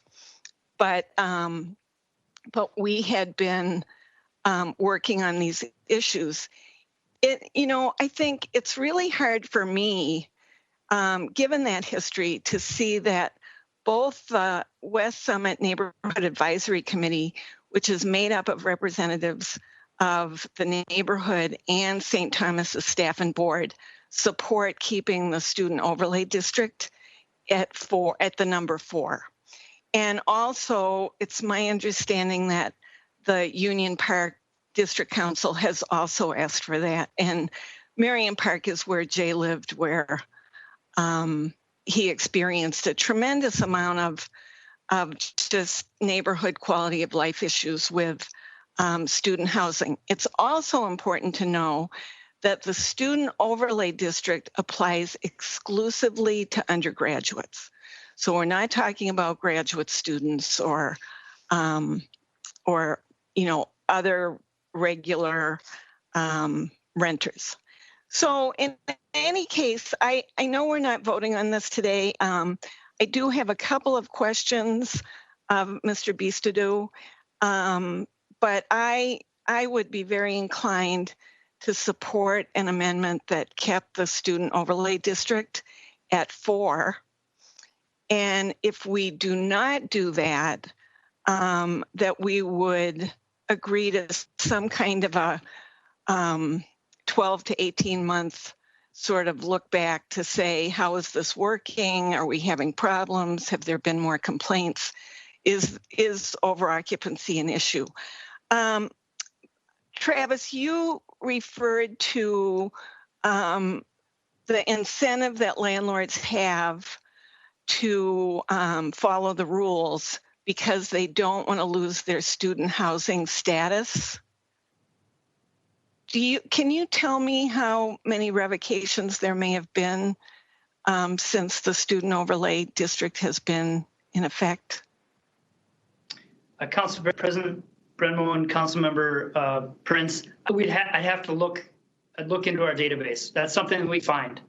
Okay.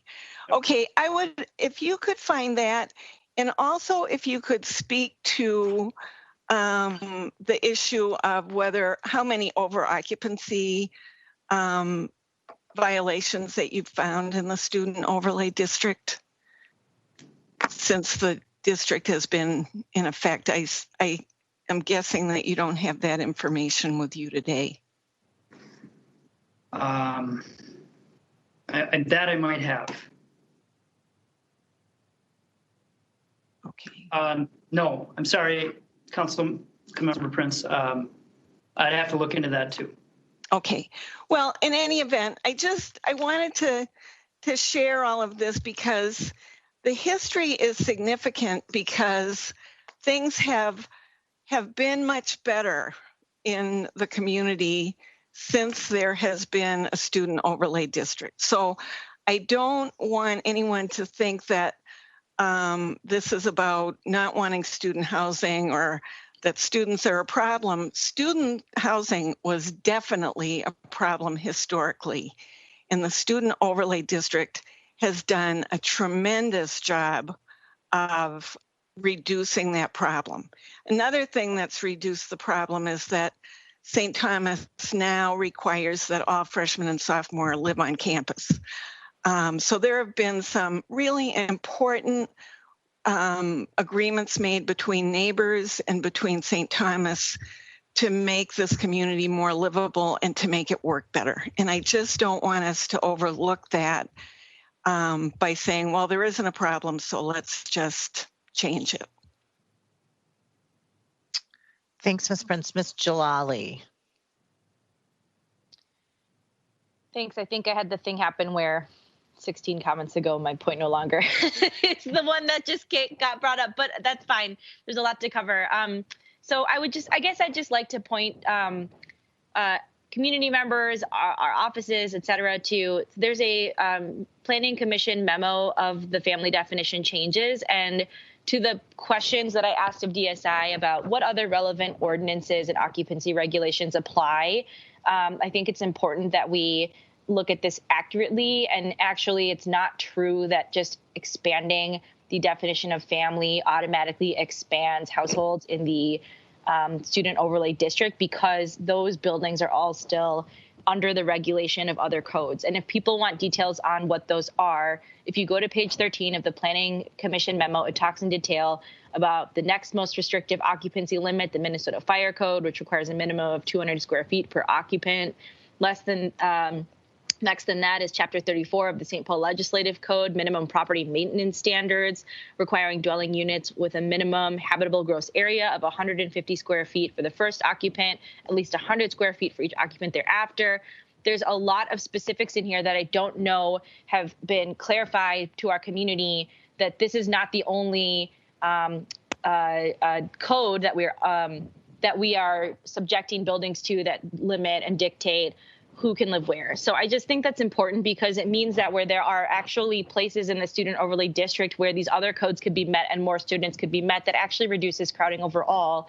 And I just think having that level of knowledge, it's not something I expect the average resident to have because we're all just people trying to live our lives in the city. So if you want some of this more amazing bedtime reading about building codes, you can go to the Planning Commission memo on this policy. But I think that is a part of the regulatory context and part of why when we're facing how to best continue addressing these issues and helping our neighborhoods have a healthy community where everyone feels safe, it's important to know and be accurate about what's actually happening with the changes to the code that we're considering, which also, by the way, are a response to really outdated family definitions, historical and systemic racism, and anti-queer definitions of what a family is, anti-LGBTQ sentiments. All of that is a part of why this is important that I do believe everyone here agrees with. So I simply wanted to point folks to that, and we'll be sharing that information out as well. Thanks.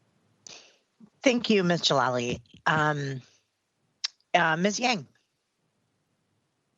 Thank you. I just have a quick question. I know I got a briefing from the staff about this, and one thing I didn't ask is, did we get any participation in some of the public engagement sessions did we get participation from the students? Because I know when I read through the public comments, a lot of them were written by neighbors who lived in the area, who were homeowners, and I was curious if there's any input from the student population around this. I'd love to hear about that. Council President, Councilmember Yang, thank you for the question. This is Michael Wade. I don't remember seeing much, if any, engagement or commentary from students. They may have been students and simply didn't self-identify, but you're right that the commentary that came in seemed to be from the perspective of neighbors. Thank you. Are there other questions? Ms. Prince, you mentioned an amendment. Was there something you were going to bring forward, or were you just talking about support? At this point, we're not acting on this today. I asked a couple of questions of Mr. Bistodeau and would like to see those. I don't relish the idea of bringing in an amendment over Ms. Jalali, but I did want us to talk about it because I do have the history on this, and needless to say, I mean, we've all heard from a lot of people, a lot of the attachments to our agenda are related to this student overlay district. And I think, if it would be a friendly amendment, certainly not an amendment for me to move, but it would be that we would I think I said a year, but a year to 2 years, that we would be open to seeing how this is working, if over-occupancy issues are on the rise, and just to give the people in this community some sense that we're really going to pay attention. I mean, when I hear about that, we'll enforce this, we all know that we don't have ample enforcement resources. It's not like we can endlessly, we are able to respond to all the concerns of the community whenever they occur. So I guess I would just like us to be thinking about being willing to revisit this in a year or two to see how it's going. And also, I think, I did see Ms. Jalali shared with me an email from St. Thomas, and it sounds like St. Thomas would also ask that we monitor how it's going and be, make sure that these really hard-won relational improvements that have happened, town gown improvements between the neighborhood and the university are not sacrificed to this change to the student overlay district. Thanks, Ms. Prince. And really, I was just making sure that if you had an amendment, we brought it forth because it's third reading public hearing. So I hear, just the thoughts about it and how we could build into this a check-in in looking out a few years. Ms. Jalali. Thank you. I was, well, thank you, Councilmember Princeton. I actually share the goal and agree that there needs to be a actual revisitation in the form of a check-in based on monitoring and based on practices DSI is doing to proactively communicate through the change and actually setting up strong systems within the neighborhood and within existing systems that have already been built through neighborhood relations at St. Thomas and the Union Park District Council to make sure that there is strong enforcement, clear communication, and that ultimately the laws we're asking people to follow are being followed and that we're holding landlords accountable. I think that is extremely reasonable and necessary. So I would support that overall goal, and our office expects to play a role in making sure that happens. Thank you. Thank you. Thank you. So this has been a public hearing held online and over the phone. There's a significant amount of input from constituents on this item in our Legistar. So I just want to draw our folks' attention to that. I'm sure people have already had a chance to read it, but for folks watching online, just drawing attention to a number of comments we've received. So with that, Ms. Jalali, would, just because you've shared a lot today, I know this is a citywide ordinance and we've tended to focus on the Ward 4 portion of this, but acknowledging that this is a citywide definition of family zoning, Ms. Jalali would move to close the public hearing. Any discussion on that motion? Roll call. Excuse me, Prince. Aye. Tao. Aye. Tolbert. Yes. Yang. Aye. Jalali. Aye. Naker. Aye. Council President Brenmon. Aye. 7 in favor, no one opposed. The public hearing is closed and the ordinance is laid over to March 10th for final adoption. Item 22 is being withdrawn. Item 23, ordinance 21-8, granting the application of 2069 Marshall Avenue LLC to rezone property at 2069 Marshall Avenue from T2 traditional neighborhood to T3 traditional neighborhood and amending chapter 60 of the legislative code pertaining to the zoning map.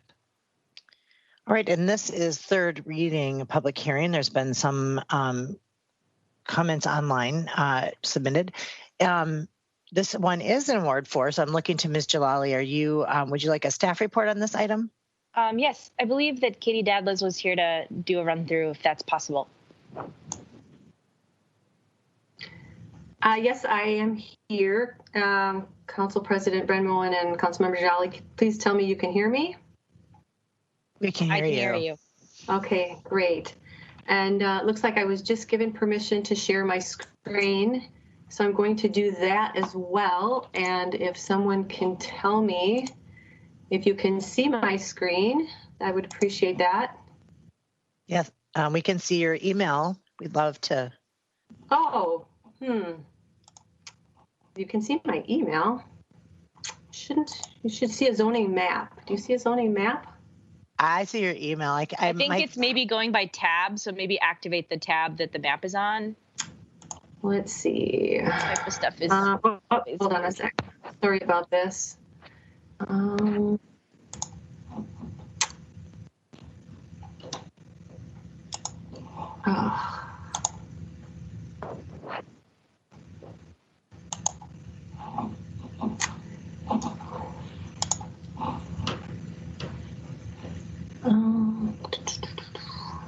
Katie, don't stress about it. I think that this is one of those things that time for the person trying to show their screen seems to be going at a different pace than the rest of us. We're all good. Can you see it now? We sure can. Okay, terrific. The request before you today is to rezone some property from T2 traditional neighborhood to T3. And I just want to orient council members real quick to the location. This is Marshall Avenue running east and west, and here is Cleveland Avenue running north and south. The property proposed to be rezoned is right here. This is 2069 Marshall Avenue. You can see it's in a T2 zoning district. Immediately to the east is a T3 zoning district. Further to the east, on the north side of Marshall, is some commercial in B3 and T2 zoning districts. Kitty Corner on the south side and to the east is a mixed-use building and some commercial uses in T3 and T2. To the south is a T1 zoning district with an apartment building immediately to the south and some lower density residential uses to the west. There are some lower density residential uses to the west of the property to be rezoned here. To the north is a single family residential zoning district, and to the northeast are some apartment buildings. I just want to show real quickly, can you see photographs of the area? I'm still seeing a map. You're still seeing a map. Okay, let me see if I can.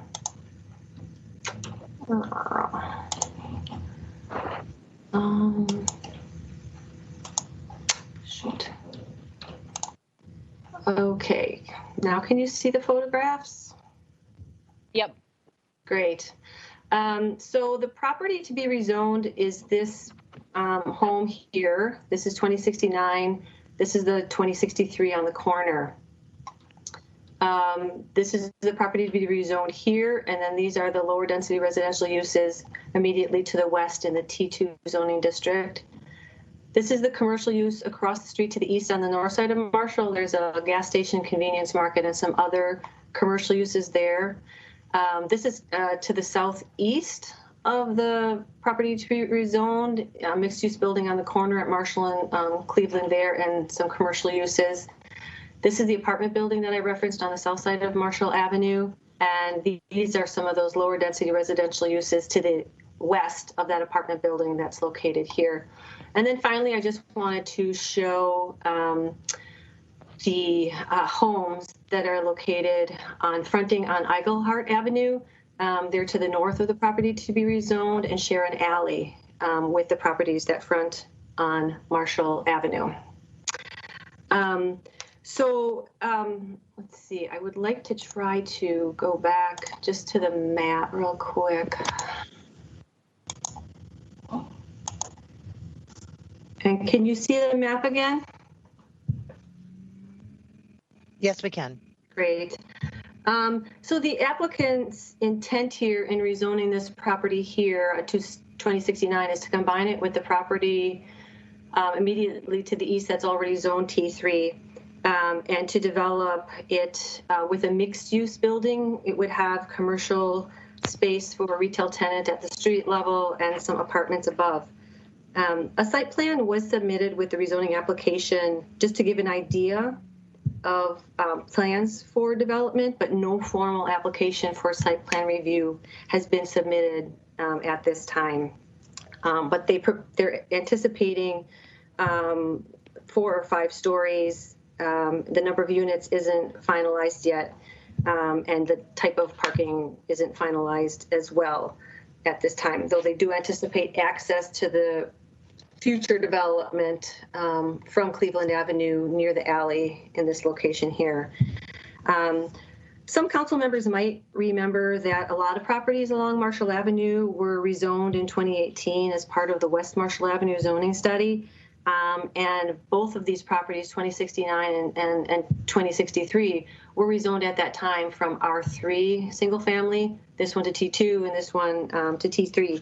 And that was done to support citywide goals for increasing density and land use diversity at neighborhood nodes and focusing investment along transit corridors in order to support transit ridership. There are 4 findings that must be met for the Planning Commission to recommend approval of a rezoning. And the first is that the proposed rezoning is consistent with the way the area has developed. And this finding is met. This Marshall-Cleveland intersection is a neighborhood node.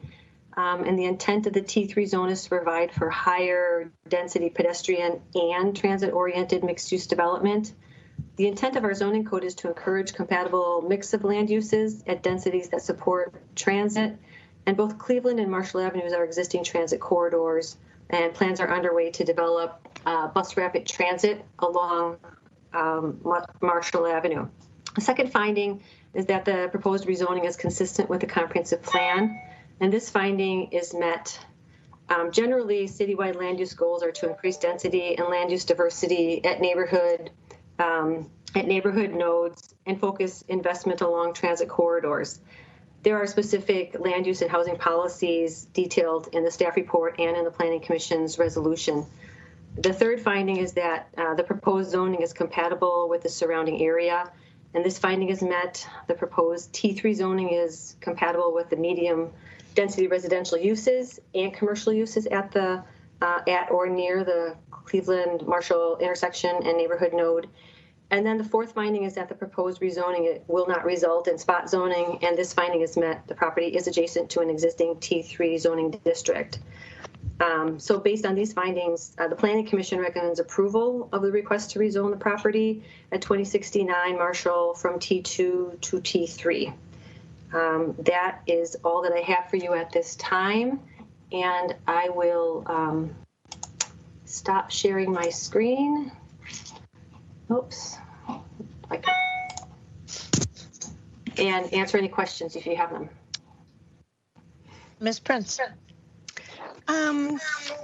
Katie,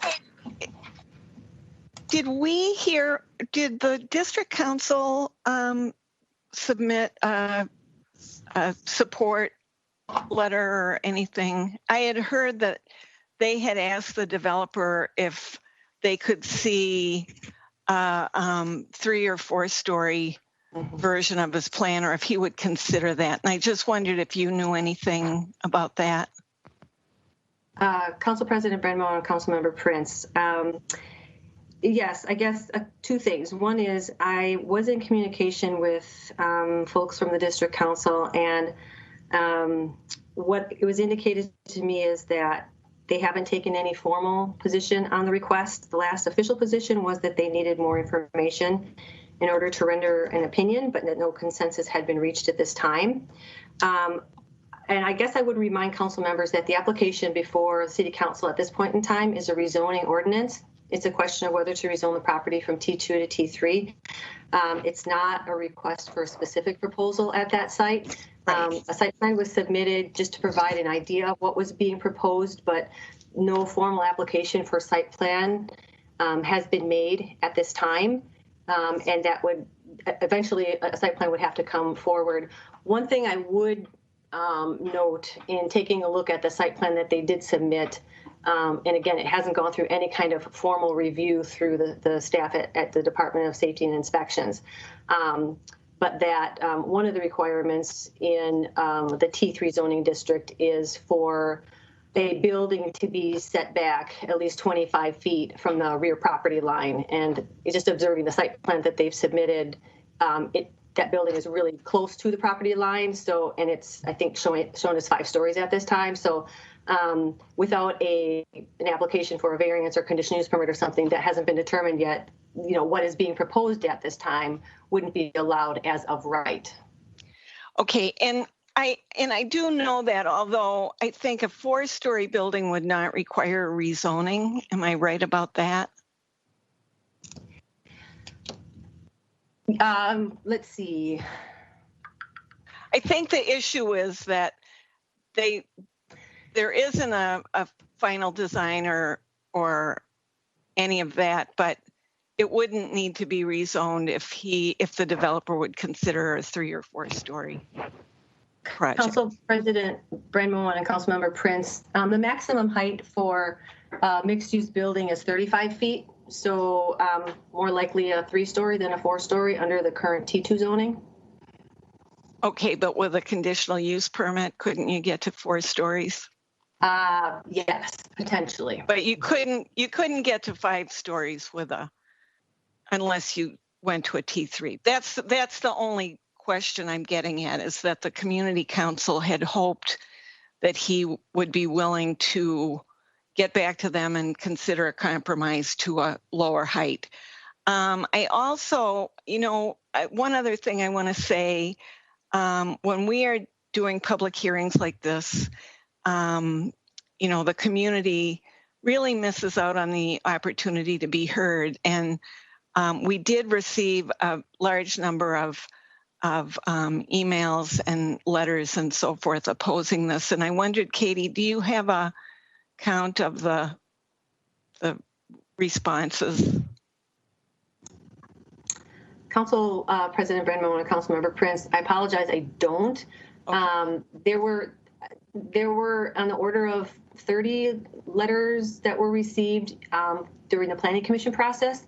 And looking in Legistar between emails and letters, I would guess there were about 15 today for the council member, maybe a little, or the council meeting, maybe a few more.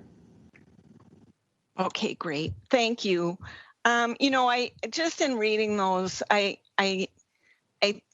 felt somewhat frustrated on behalf of the neighbors because a 5-story building would create shading problems for neighbors, and they had hoped that they would be able to have more of a conversation with him through the district council, but that's the extent of my questions. Thanks, Ms. Prince. Are there any other questions for Ms. Dadless? Okay. All righty. Well, thanks for the conversation here. It looks like there are no other questions. This is a public hearing. Again, we have taken comments online and over the phone. So with that, Ms. Jalali would move to close the public hearing. Any discussion on that motion? All right, seeing none, roll call. Prince. Aye. Tao.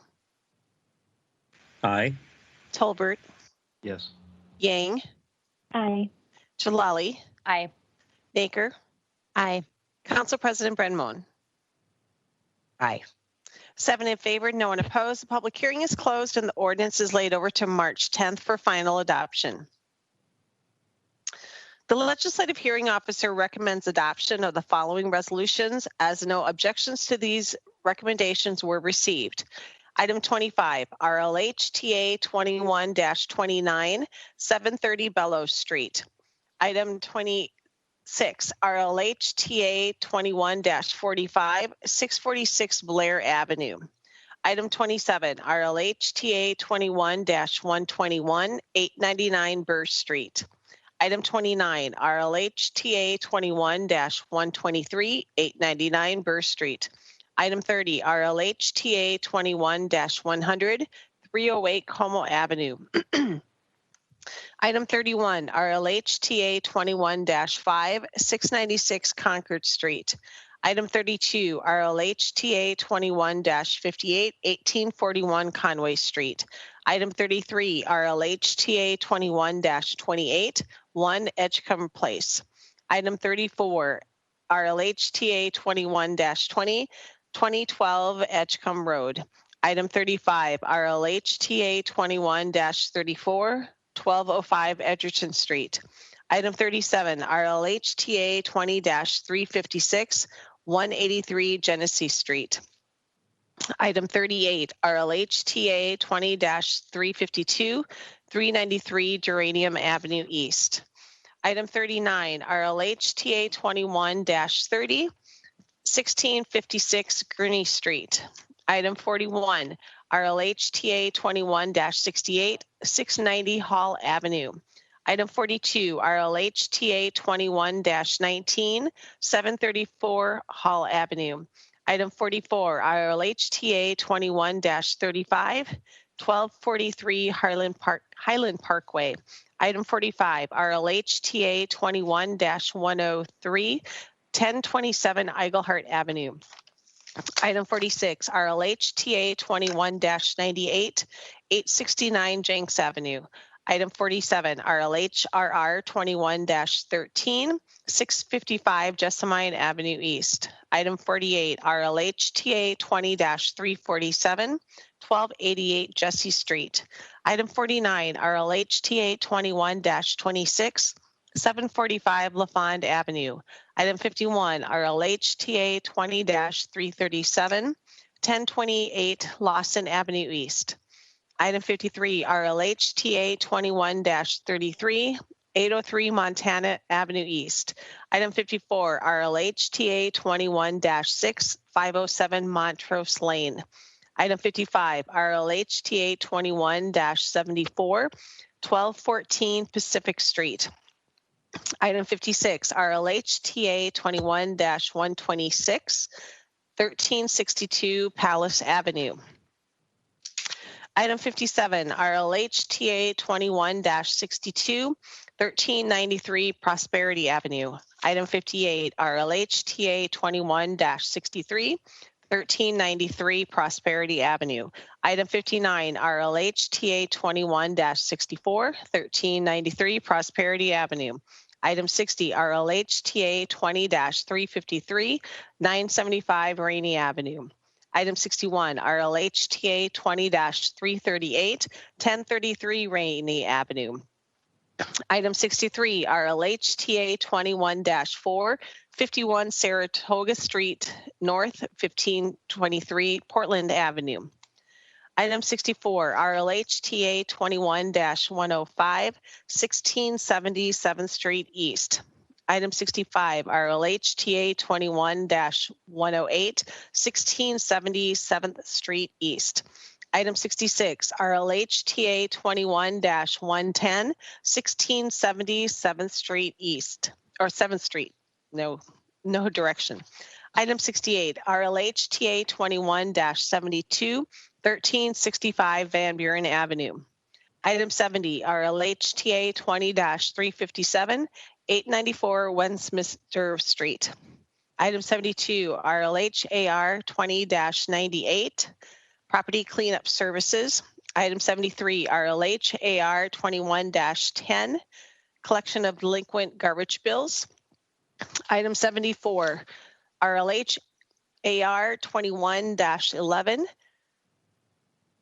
collection of delinquent garbage bills. Item 75, RLH AR 21-13, property cleanup services. And lastly, item 76, RLH AR 21-14, property cleanup services. And the motion is to adopt all of these items. So moved by Ms. Jalali. Any discussion on that motion? Seeing none, roll call. Prince? Aye. Tao? Aye. Tolbert? Yes. Yang? Aye. Jalali? Aye. Over Gusky and Cook, Michael speaking. Naker? Aye. Council President Brenmon? Aye. 7 in favor, no one opposed. The public hearings are closed and the resolutions are adopted. For the following two items, no objections. The legislative hearing officer's amended recommendation was received and therefore she recommends amendment and adoption. Item 40, RLH TA 20-339, 647 Hague Avenue. And item 71, RLH AR 20-97, property cleanup services. And the motion is to amend and adopt. So moved by Ms. Naker. Any discussion on that motion? Seeing none, roll call. Prince? Aye. Tao? Aye. Tolbert? Yes. Yang? Aye. Jalali? Aye. Naker? Aye. Council President Brenmon? Aye. 7 in favor, no one opposed. The public hearings are closed and the resolutions are adopted as amended. For the following items, the legislative hearing officer's recommendation is to continue the public hearings to the dates that I will mention. Item 28, RLH TA 21-122, 899 Burr Street, September 8th.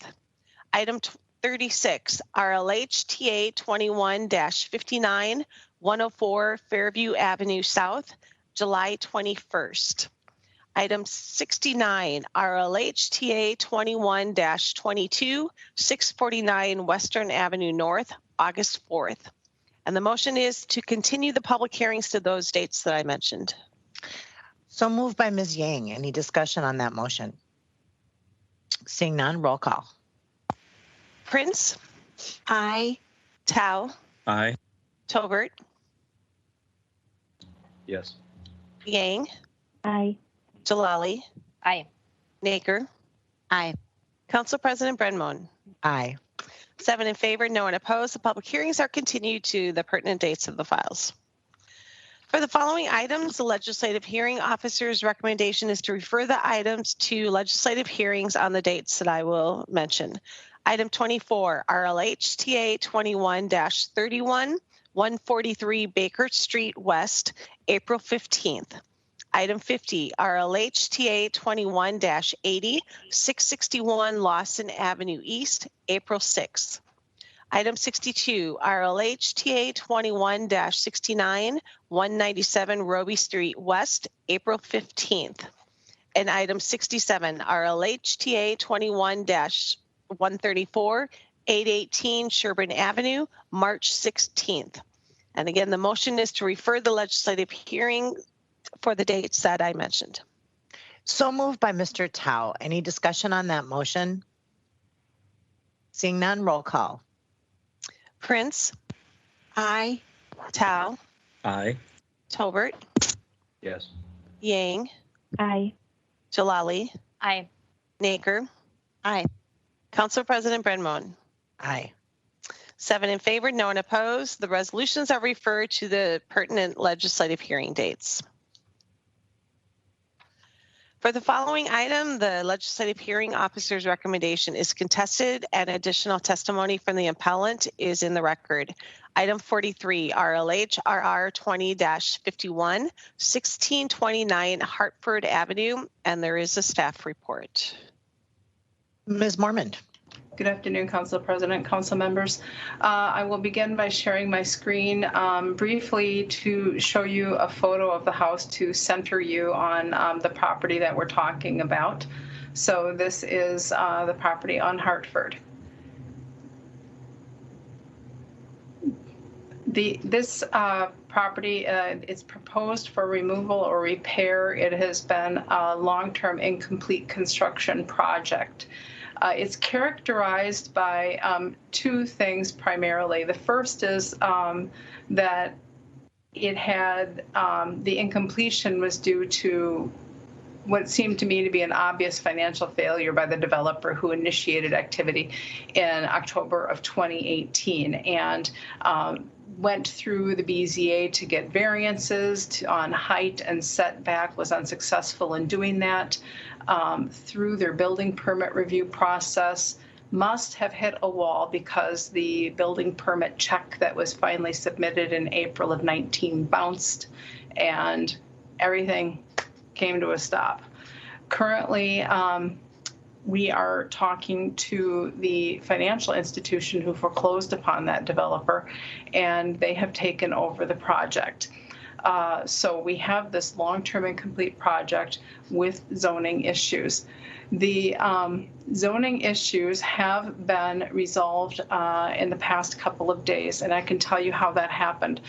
In the process of developing the plans for the reconstruction of the property,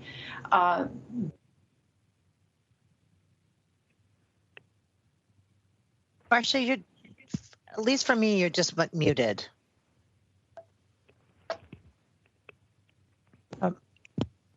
Then you were back. Oh, now you're back. I have no idea what happened. Gremlins in the system. So there's been a recent determination by zoning staff that is critical in two ways. First is that the height of the structure, which was problematic 2 years ago when it was originally reviewed for a building permit, is no longer a problem under current zoning code. The height is allowable and does not require a variance. The second point is that the property was surveyed first to figure out the height exactly for enforcement purposes, but also in the course of the survey, the width of the property was determined. And it was found that back in 2018, the information submitted to the Department of Safety and Inspections showed an incorrect lot width. And the survey, which staff agree with the correct lot width, shows that no setback variance is required. So the owner can proceed with plans now that don't require any variances and can lead to the conclusion of the project. Neighbors have obviously been frustrated with the slowness in resolving this. This is long-term incomplete construction. There have been minimal requirements for maintaining the property compared to many that I see.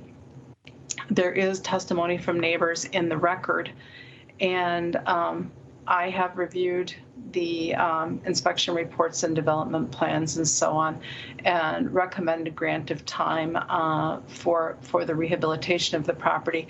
And the council member has indicated a narrower length of time given the neighbor concerns. The work plan submitted shows that once they're able to commence work, they anticipate that the work will be a 13-week endeavor. So that is what the plan attached to your record shows, is once they can commence, that's what they anticipate would be the case. So if you have any questions, I'm happy to answer them. Mr. Michael Sauer, representing Lima Financial, is on the line. All right, thank you. Mr. Tolbert, did you have a question for Ms. Mormon? Yeah, is there anything from prohibiting them to start, granted that pulling the proper permits, but continuing construction tomorrow?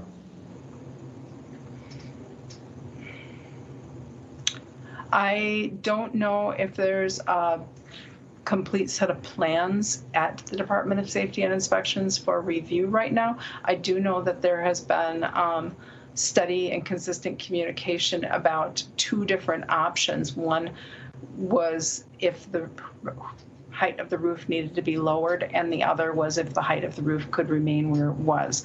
And so those plans have been looked at, but I don't know if that's the same examination as would be required for the issuance of a permit. I do know that they have they have the act together.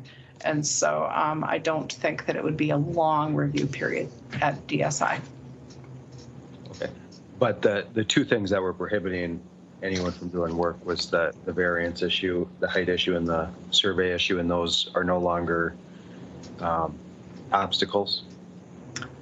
Those were the neighborhood concerns and also the problems for issuance of permits, and those are no longer obstacles. Okay, thank you. All right, so any other questions for Ms. Mormon on this item? All right, it looks like there are none. I am going to assume Mr. Tolbert's hand is just up from the previous question. And Ms. Mormon, you said that we have a representative on the line on this item. Yes, we do. Mr. Michael Sauer, representing Lima Financial, and I'll let him take over. Welcome, Mr. Sauer. Welcome. Thank you, Ms. Mormon. Good afternoon, council members. My name is Michael Sauer, S-A-U-E-R. I am legal counsel for Lima One Capital, who is the current owner of the property. As Ms. Mormon just laid out, this has been a long-term project. What I would like to lay out for the council, though, is that my client has only been involved for a much shorter period of time. This property was foreclosed. The redemption period following the foreclosure expired in June of 2020, and the order for issuance of a new certificate of title to my client, given this is Torrance property, was issued October 12 of 2020. That's all during the pandemic, which also, has slowed things down a bit. So since October of 2020 till now, my client has taken steps to prepare to complete construction on this property and work through these zoning issues. My client is planning to invest approximately $225,000 into this property. This is not a bare bones minimal rehabilitation. This is a remodel for the purpose of maximizing its return to try and salvage what it has lost on this project. And in doing so, we fully expect this to improve the community, possibly even improve property values based on the amount of money put into this project. As Ms. Mormon said, the zoning issues were just recently resolved. That was the biggest hurdle in our way to commence construction. We currently have a local contractor who happens to be a service-disabled veteran-owned small business who's going to be doing the work. And that is the timeline that you were provided was from that contractor. That timeline was provided admittedly in a hurry to try to meet some deadlines. They do believe they can meet that, but due to COVID, due to just simple demand in the construction industry, and subcontractors getting their work done on time, we have requested the entire 180-day period to complete this project. We even recently obtained the survey Ms. Mormon referenced, paid for that ourselves to resolve these issues with zoning, and that was $1,600 out of pocket just to get that done. My client is committed to getting this project done, but with a 90-day window of time to do so is going to be extremely tight and frankly unrealistic if anything goes wrong in terms of construction problems, weather, COVID spikes, crews that get COVID, anything like that could go wrong, and we'd be off even a week or two, and we'd be under or beyond the 90-day window that was being proposed.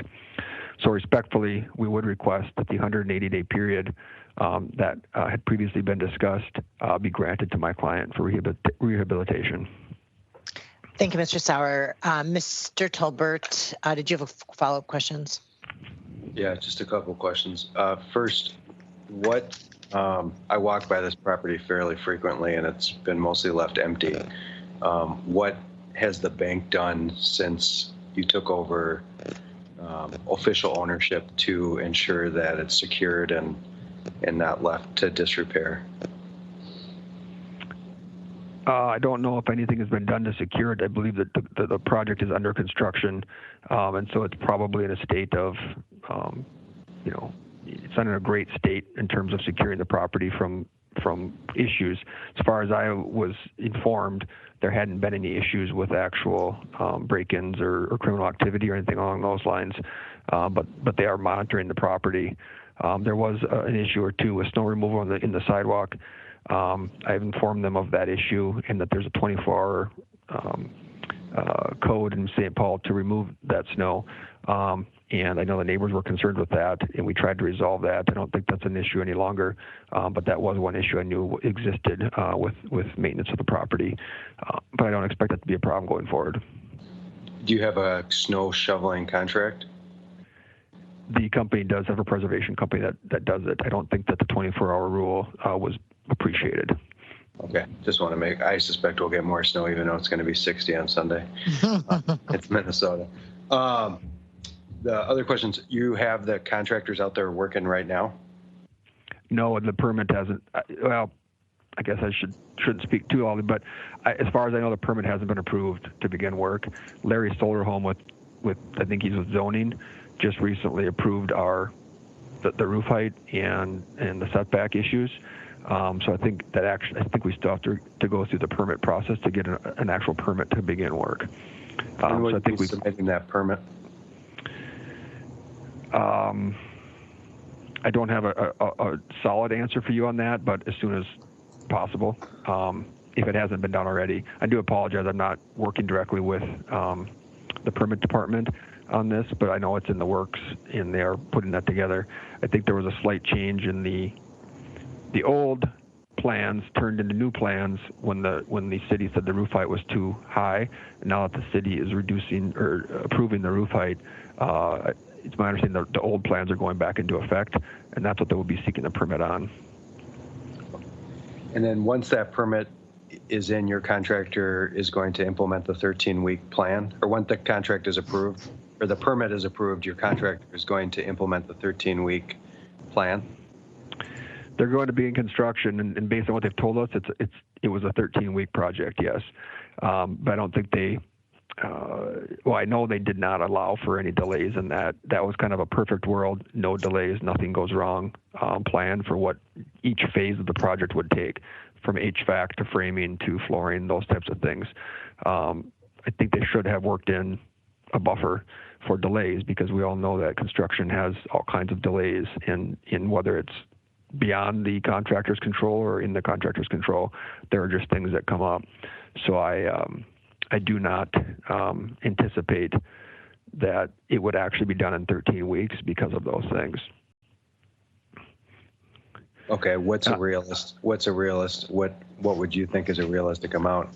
Half a year is not it seems excessive. I mean, plus the way that houses are selling currently, particularly in this neighborhood, I would suspect you'd want to get to the market this summer if you're trying to make the most money for the bank off of it. That's a great point, and I was going to make that point that my client is interested in maximizing its return on this project. I don't know if you were provided with the entire documentation from the contractor called Independent Living Solutions. In addition to their timeline, they provided on the cover page of their proposal when we were dealing with the roof issues, they provided an approximate completion date of 120 days. I kind of looked at that as a more rough estimate. So with that 120 days that they anticipate, with the additional, just additional 30 days in delays, I would think that at least 150 days would be needed to realistically complete this to the standard of quality that my client's expecting to carry out. And remind me who your client is? Lima One Capital. Okay. Where are they located? I believe their principal office that I'm working with is South Carolina. Okay. And if there are issues with the property, who should the neighbors call? They can call my office. Okay. What's your phone number? 651-209-3307, and that's my direct line. Okay. All right. I don't have any further questions for Mr. Sauer. Mr. Tao.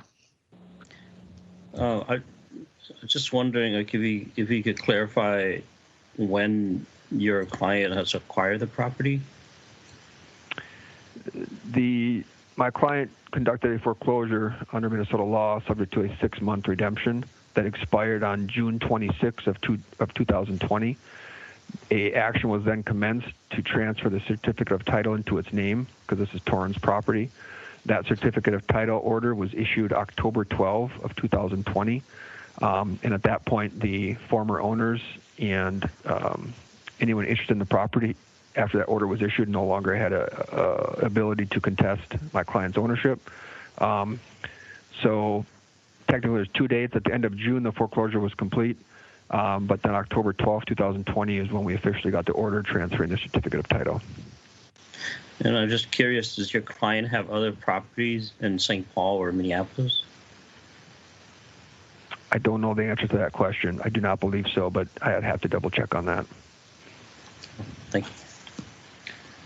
Are there any other questions for Mr. Sauer? Okay. All right. Thank you very much for your testimony. Mr. Tolbert would move to close the public hearing. Roll call. Prince. Aye. Tao. Aye. Tolbert. Yes. Yang. Aye. Jalali. Aye. Naker. Aye. Council President Brenmon. Aye. 7 in favor, no one opposed. The public hearing is closed. Mr. Tolbert. Yeah, thank you. Ms. Moorman, just a question for you. In this case, as leaving it to 180 days seems too long for me, because I suspect they would use the 180 days. And I'm a person, as Hubert Humphrey used to say, the world works on pressure.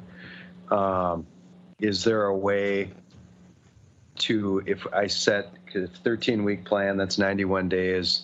If I set it for 100 days, that gives them an extra week and a half leeway. But I do understand that there are construction delays currently with the current situation of the world. Is there a way that we could set it? What would they need to complete within the 100 days? Would they need to be 100% complete, substantially complete? And is there a way for them to petition with good cause if they need an extension beyond the 100 days? Okay, good questions all.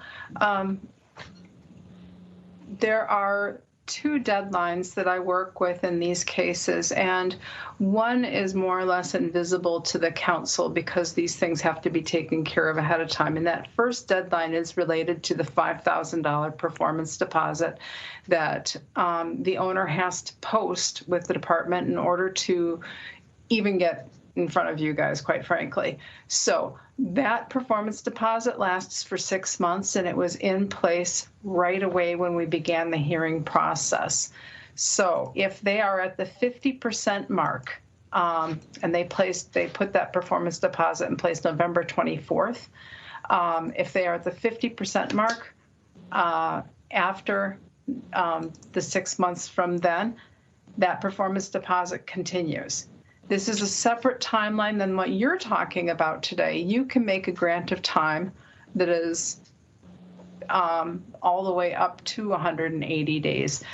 We try to keep them in tandem, but it does not have to be done that way. If the council wants to grant a narrower length of time, we would amend the resolution to give the shorter length of time. We would set the follow-up hearing to determine how far they are along.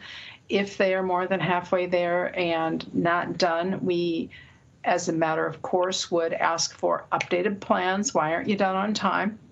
And confirmation that the finances are still in place and that the problem wasn't that there was insufficient financing to finish the project.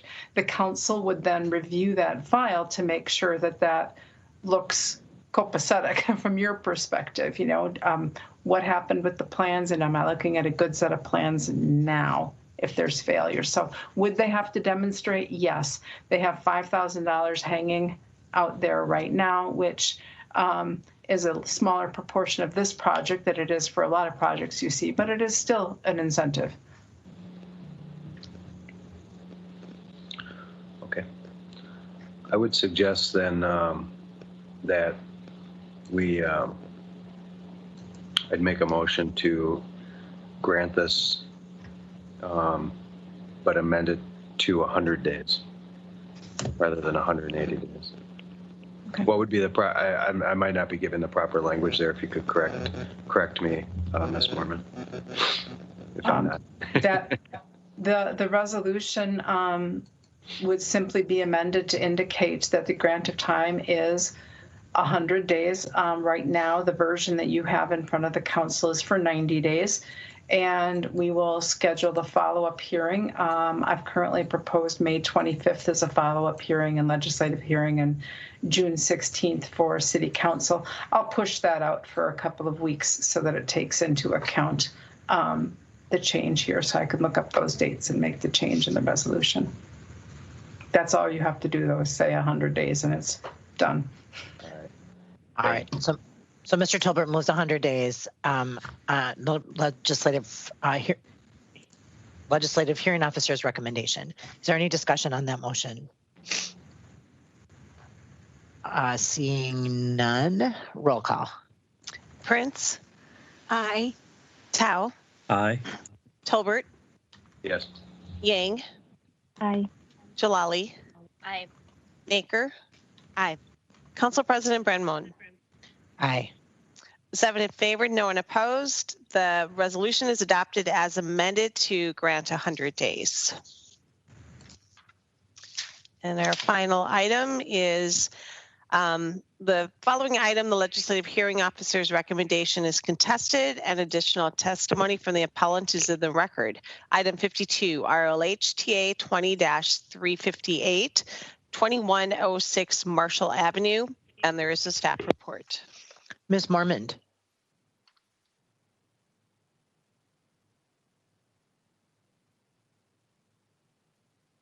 Ms. Mormon, you may be muted again. The gremlins. In that case, it was me. It was no gremlin. My sincere apologies. This is an assessment for cleanup at this property. The cleanup was quite extensive, and I'm going to pull up a photo here for you to be able to get a sense. This is one part of the yard, and you can see that it is, and this is in your records too, there are sections throughout the yard that are problematic, including vehicles that are disabled and so on. Because of that, these orders were issued, and I'm gonna apologize that I'm switching screens here.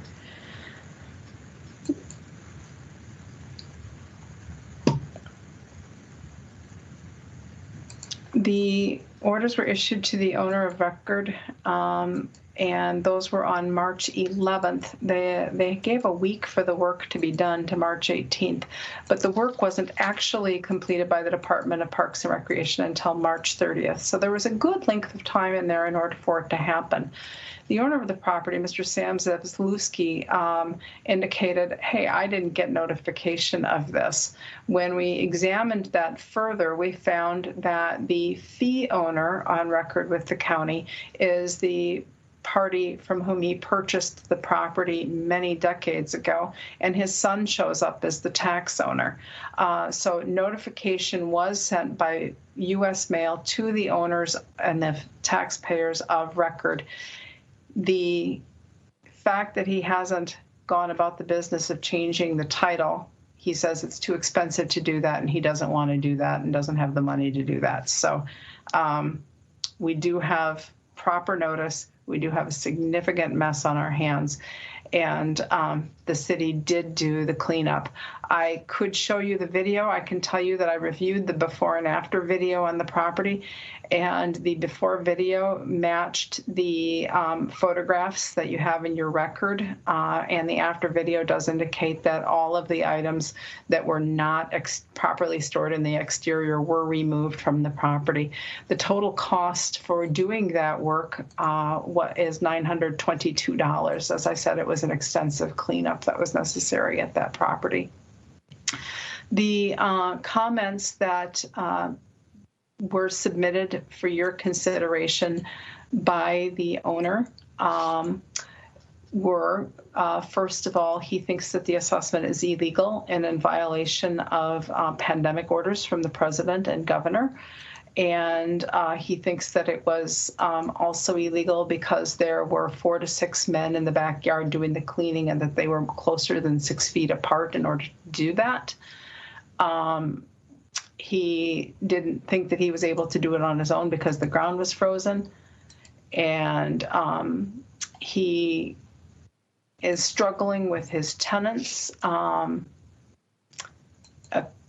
He indicates that his tenants not speaking English and his tenants working multiple jobs have kept them from being able to take care of the property properly. So all of these things taken together, though, don't negate the importance of maintaining a property and responding to nuisance abatement actions from the city. This was definitely a nuisance condition. There was legal notice provided. There was more time in reality between the issuance of the orders and the cleanup than was even, it was like 3 times as long as we would normally allow.